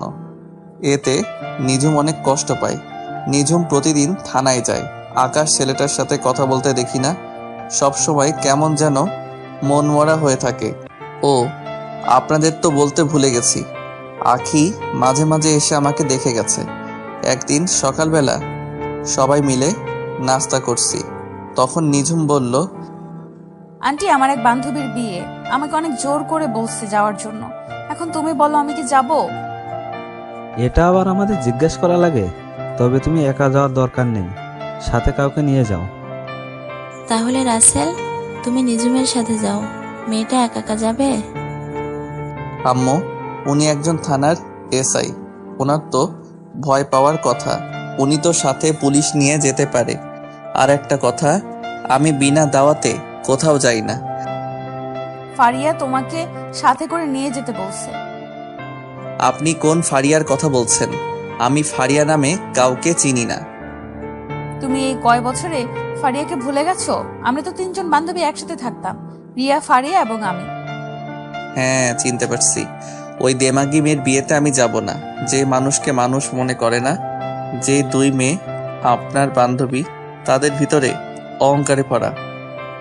রিয়া অহংকারী, কিন্তু ফারিয়া আগের থেকে অনেক চেঞ্জ হয়ে গেছে, তাই তো সে তোমাকে নিয়ে যেতে বলছে। আমি যাব না। আপনি পারলে সাথে পুলিশ নিয়ে যান। বাবা রাসেল, মেয়েটা যখন এত করে বলছে তাহলে ওর সাথে যা। মানুষ সব সময় একরকম থাকে না। ঠিক আছে, শুধু তোমার কথাই যাব। তবে বিয়ে বাড়িতে আমাকে কোনো উপদেশ দিতে পারবে না। আমি আমার মতো থাকবো। ঠিক আছে, আমি তোমাকে কোনো উপদেশ দিব না, তুমি তোমার মতো করে থাকো। ঠিক আছে, তাহলে কোন সময় যাবেন? সন্ধ্যায় ওর বাসায় যাব। আমি থানায় বলে আসতে হবে এবং সব কিছু তাদের বুঝিয়ে দিয়ে আসতে হবে। আমি ঠিক আছে বলে নিজের রুমে চলে আসলাম। রুমে এসে একটা জামা গায়ে দিয়ে বাসা থেকে বেরিয়ে বাইক নিয়ে মার্কেটে গেলাম। মার্কেট থেকে একটা উপহার কিনে নিলাম। উপহার কিনে বাসায় চলে আসলাম। এবার আসি ফারিয়ার কথায়। ফারিয়া মেয়েটার সাথে আমি তেমন কথা বলতাম না। মেয়েটা একটু দেমাগি, গরিবদের দু চোখে দেখতে পারতো না, সবসময় বাবার ক্ষমতায় চলতো। আমার নামে অনেক মিথ্যা কথা বলছে নিঝুমের কাছে, কিন্তু নিঝুম তার কথায় দাম দেয় নাই। তো যাই হোক, সন্ধ্যায় রেডি হয়ে রুম থেকে বেরিয়ে নিচে আসলাম। কিছুক্ষণ পর নিঝুম সিঁড়ি দিয়ে নিচে নেমে আসলো, কিন্তু নিঝুমকে দেখে আমি তো পুরো অবাক হয়ে গেলাম, কারণ নিঝুম বোরখা পরেছে। নিঝুম নিচে এসে আমাকে বলল, এভাবে তাকিয়ে আছো কেন? না মানে আপনি হঠাৎ বোরখা পরলেন যে? কেউ কারো বিয়েতে গেল তো অনেক সাজুগুজু করে, আপনি তো কিছুই করলেন না। আমার সাজুগুজু করতে ভালো লাগে না, তাই বোরকা পরে আসলাম। এটা কবে থেকে? আমি তো আজকে প্রথম আপনাকে বোরখা পরতে দেখলাম। আমি আজকে থেকে সব সময় বোরকা পরে বের হব। তাহলে কি ডিউটির সময় বোরখা পরে থাকবেন নাকি? ও ডিউটির সময় সব সময় যতটুকু সম্ভব মেনটেন করে চলবো। ঠিক আছে, এখন বের হন। এই বলে আমি বাসা থেকে বেরিয়ে আসলাম। আব্বু আগেই বলে দিয়েছে গাড়ি নিয়ে যেতে, তাই আব্বুর নতুন গাড়িটা বের করলাম। নিঝুম বাসা থেকে বেরিয়ে গাড়িতে উঠলো। আমি গাড়ি চালাতে লাগলাম। তখন আমি নিঝুমকে বললাম, আচ্ছা, কিছুদিন ধরে লক্ষ্য করলাম আকাশ ছেলেটার সাথে আপনি কথা বলেন না, সব সময় কেমন যেন মন মরা হয়ে থাকেন। আপনি চাইলে তো আকাশকে সাথে করে নিয়ে যেতে পারতেন। আকাশের সাথে আমার ব্রেকআপ হয়ে গেছে। আকাশ ছেলেটার চলাচল আমার কাছে ভালো লাগে না। হঠাৎ কি এমন হলো যে আকাশ ছেলেটাকে আপনার ভালো লাগে না? আপনি তো তাকে অনেক বেশি ভালোবাসেন। সেটা অনেক কাহিনী, তোমাকে পরে এক সময় বলবো। তা আখির সাথে তোমার প্রেম কেমন চলছে? সেটা চলছে ভালোই। মেয়েটা সত্যি অনেক ভালো, আমার খোঁজ খবর নেয় সব সময়। ওর মতো মেয়েই হয় না। নিঝুম আর কোনো কথা বলল না, চুপ করে বসে আছে। আমিও আমার মতো করে গাড়ি চালাতে লাগলাম। কিছুক্ষণ পর ফারিয়াদের বাসায় চলে আসলাম। বাড়িটা অনেক সুন্দর করে সাজিয়েছে। নিঝুম গাড়ি থেকে নেমে দাঁড়ালো। আমি গাড়ি পার্কিং করে নিঝুমের সাথে ভিতরে গেলাম। হঠাৎ কোথা থেকে ফারিয়া দৌড়ে এসে নিঝুমকে জড়িয়ে ধরল। তারপর বলতে লাগলো, কি রে, কেমন আছিস? তোর আসতে তো দেরি হলো কেন? এসআই বান্ধবী তাহলে বুঝি আসলো আমার বাসায়? তুই এত করে বলছিস, না এসে বুঝি পারি? বল কেমন আছিস? আমি তোকে অনেক বেশি ভালোবাসি। আর রাসেল, তুমি কেমন আছো? এখনো কি আমার উপর রাগ করে আছো? আমি ভালো আছি। রাগ করে কি হবে? আপনি তো আগের থেকে অনেক চেঞ্জ হয়ে গেছেন। আপনার জন্য আমার তরফ থেকে ছোট্ট উপহার। ধন্যবাদ। তো এখানে দাঁড়িয়ে থাকবি? চল ভিতরে চল, আব্বু আমার সাথে দেখা করবি। সেটা তো করবো, কিন্তু তুই হলুদের শাড়ি পরে এখানে আসলি কেন? তোকে দূর থেকে দেখে বসে থাকতে পারি না, উঠে চলে আসলাম। হয়েছে, এখন চল, তোর আব্বু আমার সাথে দেখা করে আসি। রাসেল, তুমি কি যাবে আমাদের সাথে? না, তোমরা যাও, আমি একটু চারপাশ ঘুরে দেখি। নিঝুম ঠিক আছে বলে ফারিয়ার সাথে ভিতরে চলে গেল। আমি ফারিয়াদের বাসার চারপাশ ঘুরে দেখতে লাগলাম। কিছুক্ষণ পর হঠাৎ মোবাইলে একটা মেসেজ আসলো। মোবাইল হাতে নিয়ে দেখি মায়াজাল আইডি থেকে মেসেজ আসলো। নীল রঙের পাঞ্জাবিতে তোমাকে অনেক সুন্দর লাগছে। বিয়ে বাড়িতে মেয়েরা দেখলে পাগল হয়ে যাবে। তুমি জানলে কেমন করে আমি যে নীল পাঞ্জাবি পরেছি আর আমি বিয়ে বাড়িতে এসেছি? কারণ তুমি যার বিয়েতে এসেছো সে আমার বান্ধবী। তার মানে তুমি এই বিয়ে বাড়িতে আছো? তাহলে সামনে আসো, তোমাকে সামনাসামনি দেখি। সময় হলে একদিন ঠিকই তোমার সামনে যাব। আর হ্যাঁ, তোমার সামনে থাকলে কানের নিচে একটা ফোঁটা দিয়ে দিতাম, যেন কোনো মেয়ের নজর না দেয়। তাই নাকি? তা সেই সময়টা কোন সময় আসবে? অপেক্ষা করো, খুব তাড়াতাড়ি তোমার সামনে আসবো। ভালো থেকো, পরে কথা হবে। এই বলে মায়াজাল অফলাইনে চলে গেল। আমি একটা চেয়ারে বসে মোবাইল টিপতে লাগলাম। হঠাৎ একটা জায়গায় চোখ পড়ল। দেখি নিজুম একটা ছেলের সাথে হেসে হেসে কথা বলছে। তার গায়ে এখন আর বোরখা নেই। ও আরেকটি কথা, নিজুম গাড়ি থেকে নেমে মুখের নেকআপ সরিয়ে ফেলছে। এমনভাবে ছেলেটার সাথে কথা বলছে যেন অনেক দিনের চেনা। আমি তাদের দিকে না তাকিয়ে নিজের মতো করে মোবাইল টিপতে লাগলাম। দেখতে দেখতে অনুষ্ঠান শুরু হয়ে গেল। যে যার মতো করে ফারিয়াকে খাইয়ে দিচ্ছে এবং মুখে হলুদ লাগিয়ে দিচ্ছে। কিছুক্ষণ পর নিজুম ওই ছেলেটাকে নিয়ে স্টেজে উঠল। আমি মনে করছিলাম নিজুম আমাকে নিয়ে উঠবে, কিন্তু আমার ধারণা ভুল প্রমাণিত করে ওই ছেলেটাকে নিয়ে উঠল। দুজনে মিলে অনেক মজা করে ফারিয়াকে খাইয়ে দিল। হঠাৎ কোথা থেকে একটা মেয়ে আমার সামনে এসে বলল, হাই, আমি আরোহী। তোমাকে অনেকক্ষণ দেখলাম এইভাবে চেয়ারে বসে আসছো, তোমার সাথে কেউ নেই? আছে, ওই যে স্টেজে যে ম্যাডামকে দেখছো, ওনার বডিগার্ড হয়ে এসেছি। আর আমি রাসেল। তুমি দেখতে অনেক সুন্দর, একটা কথা বলি, রাখবে? ঠিক আছে, রাখার মতো হলে অবশ্যই রাখবো। আমার সাথে কেউ নেই, আমার সাথে স্টেজে উঠবে? প্লিজ মানা করো না। আমি ঠিক আছে বলে আরোহীর সাথে স্টেজে উঠলাম। নিজুমের চোখ মুখ লাল হয়ে আছে। আমি নিজুমের থেকে চোখ সরিয়ে ফারিয়ার পাশে গিয়ে বসলাম। তখন ফারিয়া বলল, কি রে আরোহী, তুই রাসেলকে চিনিস? দুজনে একসাথে আসলি।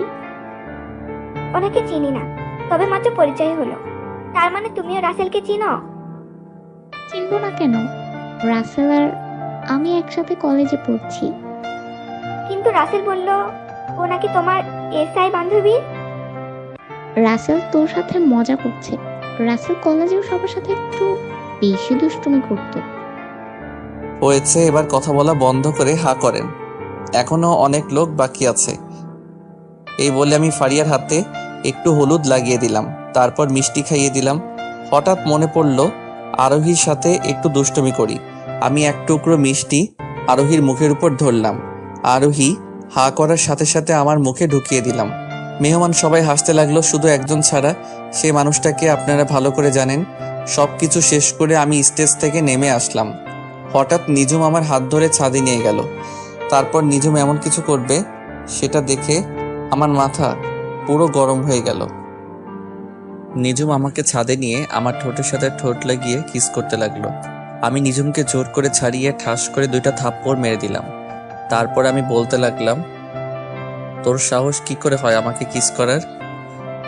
রাসেল, আমি তোমাকে ভালোবাসি। আমি তোমাকে অন্য মেয়ের সাথে সহ্য করতে পারি না। তোর মতো মেয়ের মুখে ভালোবাসা মানায় না। তুই একটা খারাপ মেয়ে। তোর একটা দিয়ে হয় না, তোর 4-5টা লাগে। তুমি আমাকে এমন কথা বলতে পারলে? আমি কোন দিক দিয়ে তোমার কাছে খারাপ? সেটা তুই ভালো করে জানিস। তোকে নতুন করে বলতে পারবো না, তুই চিন্তা করে দেখ। না, আজকে তোমাকে বলতে হবে। আমার জানা মতে আমি কোনো খারাপ কাজ করি নাই। তাই নাকি? আকাশের সাথে কিস করা, আকাশের সাথে প্রতিদিন মোবাইলে যে রোমান্টিক কথাগুলো বলছিস, যেটা মুখ দিয়ে প্রকাশ করার মতো না, এখন আকাশকে ছেড়ে দিয়ে নতুন আরেকটা ধরছিস, তারপরেও বলবি তুই ভালো মেয়ে? তারপরেও বলবো আমি ভালো মেয়ে। এতদিন যা কিছু হয়েছে সবকিছু অভিনয়। আর কত কথা লুকাবি? আর তোর মতো মেয়েকে আমি ভালোবাসতে পারবো না। আমি আকিকে ভালোবাসি। না, তুমি আমাকে ছাড়া অন্য কাউকে ভালোবাসতে পারবে না। তুমি শুধু আমার। আজকে তোমাকে সবকিছু খুলে বলবো। আমাকে সবকিছু খুলে বলবি মানে? যা বলবি সোজাসুজি করে বল। আকাশ হলো আমার থানার একজন পুলিশ। আকাশকে আমি বলি তোমার সামনে কিছুদিন অভিনয় করার জন্য। আমি দেখতে চেয়েছি আমাকে অন্য কারোর সাথে দেখলে তুমি কেমন রিয়াক্ট করো। তার থেকে আরো একটা কথা শুনলে তুমি বেশি অবাক হয়ে যাবে। কি কথা যেটা শুনলে আমি অবাক হয়ে যাব? তুমি এত বছর যে মায়াজাল আইডির মানুষটার সাথে কথা বলে আসছো, ওই মানুষটা আমি। কি? তার মানে ওই আইডির মেয়েটা তুই? সবকিছু বুঝলাম। তাহলে তুই আকাশকে ওই দিন কিস করলি কেন? আরে পাগল, ওই দিন তোমাকে দেখানোর জন্য আমি আর আকাশ এভাবে দাঁড়িয়েছি, যেন তুমি বুঝতে পারো আমি আকাশকে কিস করছি। তার মানে এতদিন আমাকে বোকা বানিয়ে আসছো? আমাকে এতদিন কষ্ট দিছো। যে মেয়ে আমাকে কষ্ট দিতে পারে সে কখনো আমার ভালোবাসা পাবে না। সরি রাসেল, এরকম কষ্ট আর কখনো তোমাকে দিব না। কিন্তু আমি তো আকিকে ভালোবাসি, তাই তোমাকে ভালোবাসা আমার পক্ষে সম্ভব নয়। তাই না? আখির সাথে তোমার কেমন পরিচয় সেটা আমি জেনে গেছি। আখি আমাকে সব কিছু গতকাল বলেছে। আমাকে একটু শক্ত করে জড়িয়ে ধরবে? তোমাকে জড়িয়ে ধরে আবার কিস করতে মন চাইছে। তো করো, আমি তোমাকে মানা করছি? বলতে দেরি, আমি নিঝুমকে জড়িয়ে ধরে কিস করতে লাগলাম। কিছুক্ষণ পর ছেড়ে দিলাম। দুজনে হাঁপাতে লাগলাম। তারপর দুজনে নিচে চলে আসলাম। আমাকে একটা থাকার রুম দেওয়া হয়েছে, যেটা ফারিয়ার পাশের রুম। নিঝুম ফারিয়ার সাথে ঘুমিয়েছে। সকালবেলা বুকটা কেমন যেন ভারী লাগছে। চোখ খুলে দেখি নিঝুম আমাকে জড়িয়ে ধরে শুয়ে আছে। ঘুমন্ত অবস্থায় নিঝুমকে অনেক সুন্দর লাগছে। আমি নিঝুমের কপালে একটা চুমু দিলাম। সাথে সাথে নিঝুমের ঘুম ভেঙে গেল। তখন নিঝুম বলল, আমি কিন্তু ঘুমিয়ে নেই। তার মানে তুমি জেগে আছো? তো তুমি কোন সময় আমার রুমে আসলে? কিছুক্ষণ আগে তোমার রুমে এসেছি, কিন্তু তোমাকে ঘুমন্ত অবস্থায় অনেক সুন্দর লাগছে, তাই না ডেকে তোমাকে জড়িয়ে ধরে শুয়ে পড়লাম। হয়েছে, এখন ওঠো, কেউ রুমে চলে আসবে। তোমাকে জড়িয়ে ধরে থাকতে আমার ভালোই লাগছে, আর একটু থাকো না। আর থাকা লাগবে না। বাসায় যাওয়ার পর যা করার করো। এটা কিন্তু বিয়ে বাড়ি। তার থেকে বড় কথা, আমাদের এখনো বিয়ে হয়নি। বিয়ে হয়নি তো কি হয়েছে? চলো আমরা দুজনে কাজী অফিসে বিয়ে করে ফেলি। মাথা খারাপ? আমি বাবা মায়ের একমাত্র সন্তান। বড় করে ধুমধাম করে তোমাকে বিয়ে করব। কিন্তু তোমার আব্বু আম্মু যদি মেনে না নেয় তখন কি করবে? আমার আব্বু আম্মু কখনো আমার কথা ফেলে নাই। আমার বিশ্বাস তারা রাজি হবে। তাই যেন হয়। আমি তোমাকে ছাড়া থাকতে পারবো না। ঠিক আছে, এখন তুমি ফারিয়ার কাছে যাও, আমি ফ্রেশ হয়ে আসছি। নিঝুম ঠিক আছে বলে আমার কপালে একটা চুমু দিয়ে রুম থেকে বেরিয়ে গেল। আমি আর বসে না থেকে ওয়াশরুমে চলে গেলাম। ফ্রেশ হয়ে রুম থেকে বেরিয়ে দেখি বাসা ভর্তি মেহমান। হঠাৎ আরোহী কোথা থেকে আমার সামনে এসে বলল, তুমি এখানে দাঁড়িয়ে আছো কেন? নাস্তা করেছো? মাত্র ফ্রেশ হয়ে বেরিয়ে আসলাম। আচ্ছা, গতকাল রাতে নিঝুম আপু তোমার হাত ধরে টেনে নিয়ে গেল কেন? আসলে তোমাকে নিঝুম আপু আমাকে ভালোবাসে তো, তাই তোমার সাথে সহ্য করতে না পেরে আমাকে ছাদে নিয়ে গেছে। কি? নিঝুম আপু আর তুমি দুজন দুজনকে ভালোবাসো? তার মানে মনের কথা বলার আগেই ছেঁকা খেলাম? কি বলছো তুমি? আমি তো কিছুই বুঝতে পারি নাই। আসলে তোমাকে প্রথম দেখায় আমার অনেক ভালো লাগছে। ভেবেছিলাম ফারিয়া আপুর বিদায়ের পর তোমাকে প্রপোজ করব, কিন্তু প্রপোজ করার আগে ছেঁকা খেয়ে গেলাম। আহারে বেচারি, থাক, দুঃখ করো না। দেখবে তুমি আমার থেকে আরো ভালো ছেলে পাবে। ঠিক আছে, দোয়া করো আমার জন্য। এই বলে আরোহী আমার সামনে থেকে চলে গেল। হঠাৎ পিছন থেকে নিঝুম বলল, সত্যিটা বলার জন্য তোমাকে অনেক ধন্যবাদ। আমি আবার কি সত্যি বললাম? ওই যে তুমি আমাকে ভালোবাসো, সেটা আরোহীকে বলার জন্য। আমি এমনিতেই মিথ্যা কথা বলি না, সেটা তুমি ভালো করে জানো। জানি রাসেল সাহেব। এখন কথা না বলে আমার সাথে চলো, নাস্তা করবে। আমি ঠিক আছে বলে নিঝুমের সাথে যেতে লাগলাম। নিঝুম আমাকে নিয়ে একটা রুমে আসলো। রুমে এসে দেখি অনেক আইটেমের নাস্তা একটা টেবিলের উপর সাজিয়ে রেখেছে, আর দুজনে বসে নাস্তা করে নিলাম। দেখতে দেখতে দুলা আসার সময় হয়ে গেছে। আমি একটা নীল রঙের শার্ট গায়ে পরলাম, আর নিঝুম নীল রঙের শাড়ি পরেছে। আমার আর নিঝুমের দিকে সবাই তাকিয়ে আছে, আর একজন আরেকজনকে বলছে দুজনকে ভালোই মানিয়েছে। দুলা চলে এসেছে। দুলা তার সব কাজ শেষ করে স্টেজে উঠল। হঠাৎ একটা জায়গায় একজনকে মাথা পুরো গরম হয়ে গেল। আমি মনে মনে বলতে লাগলাম, ও এখানে কেন? তার মানে দুলার সাথে এসেছে। দুলার সাথে যে এসেছে সে আর কেউ নয়, রিয়া। কিন্তু রিয়া এখানে কেন? তার মানে দুলার আত্মীয় রিয়া। আমি রিয়াকে দেখে না দেখার ভান করে অন্যদিকে চলে গেলাম। দুলা ভিতরে এসে স্টেজে উঠে বসলো। তারপর কাজী সাহেব বিয়ে পড়ানো শুরু করলো। বিয়ে পড়ানো শেষ, এবার খাওয়া দাওয়ার পালা। আমি নিচে দাঁড়িয়ে না থেকে ছাদে চলে এলাম। হঠাৎ কেউ একজন পিছন থেকে বলল, আরে তুমি ছাদে একা একা দাঁড়িয়ে আছো কেন? নিজুম আপু তো আমাকে খুঁজতে আসে নিশ্চয়ই। বাড়ি ভর্তি মেহমান, নিচে ভালো লাগছে না তাই ছাদে আসলাম। ও চলো, খাবার খাবে না? তুমি যাও, আমি একটু পরে আসতেছি। আরোহী ঠিক আছে বলে নিচে নেমে গেল। আমি কিছুক্ষণ পর ছাদ থেকে নিচে নেমে আসলাম। হঠাৎ নিঝুম আমার সামনে এসে বলল, তুমি এতক্ষণ কোথায় ছিলে? সে কখন থেকে তোমাকে খুঁজছি আমি। আসলে দুলার সাথে রিয়াকে দেখে মাথাটা গরম হয়ে গেছে, তাই ছাদে চলে গেলাম। ও এই ব্যাপার। আমার সাথে কথা বলতে এসেছি রিয়া, কিন্তু আমি তার সাথে কোনো কথা বলি নাই। ফারিয়া তো রিয়াকে দেখে এমনিতেই রেগে গেছে। আর রিয়া হচ্ছে দুলার মামাতো বোন। থাক ওসব কথা, তুমি খাবার খেয়েছো? তোমাকে রেখে আমি একা কিভাবে খাবো বলো? চলো দুজনে একসাথে খাবো। আমি ঠিক আছে বলে নিঝুম আর আমি দুইটা চেয়ার টেনে বসলাম। তারপর দুজনে একসাথে খাবার খেলাম। রিয়া নাকি খাবার খেয়ে চলে গেছে। আস্তে আস্তে সবকিছু শেষ, এখন বিদায়ের পালা। ফারিয়া সবাইকে ধরে অনেক কান্নাকাটি করছে। ফারিয়াকে বিদায় দিয়ে আমি আর নিঝুম বাসায় চলে আসলাম। দেখতে দেখতে 1 মাস চলে গেল। আমি এখন আব্বুর অফিস দেখাশোনা করি, আমাকে কাজে রিফাত হেল্প করে।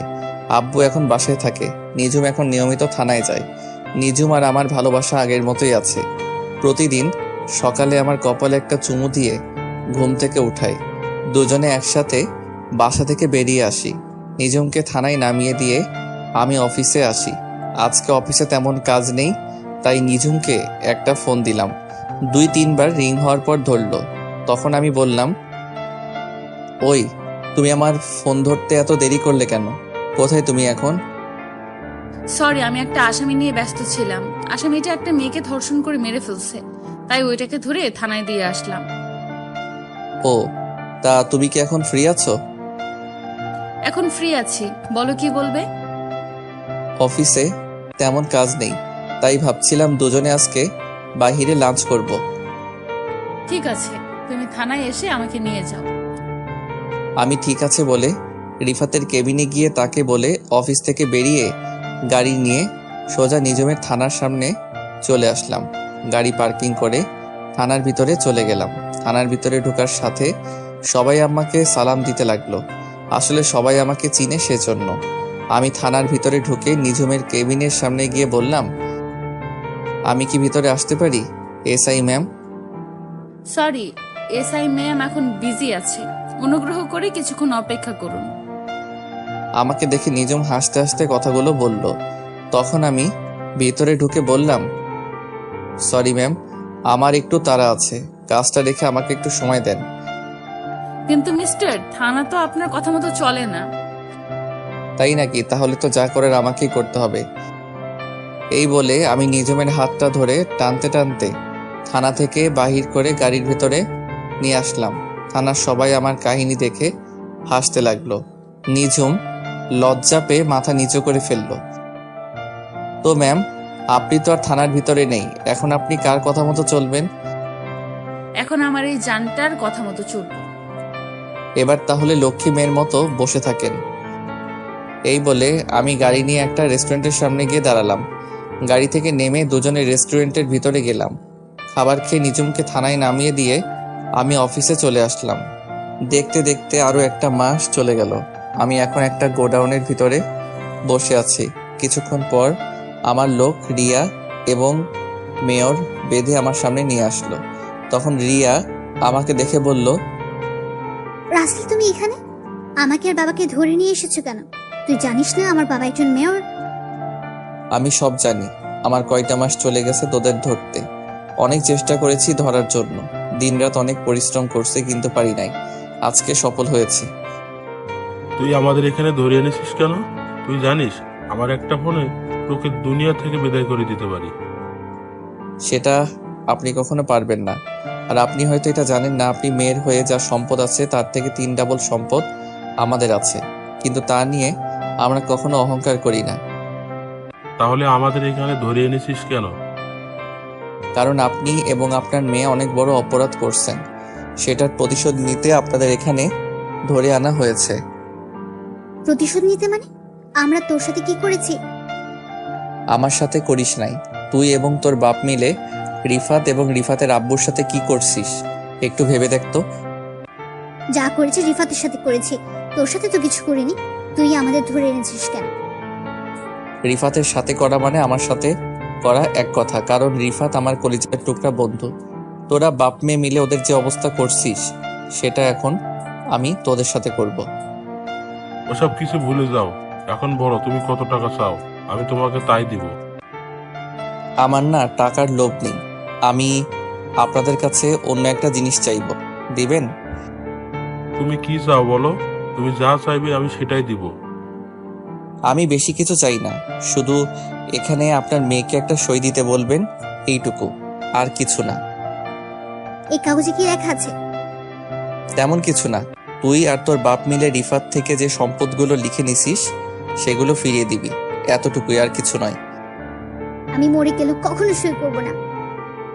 আমি জানতাম তুই এমনটা করবি, তাই অন্য ব্যবস্থা করেছি। ভাইয়েরা, আপনারা কাজটা শুরু করে দেন।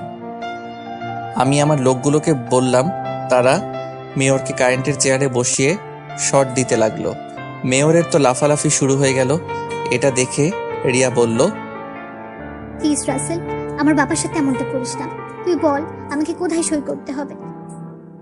আমি রিয়াকে কাগজটা এগিয়ে দিলাম। রিয়া সই করে দিল। এতক্ষণ যা কিছু হয়েছে সবকিছু ভিডিও করা হয়েছে।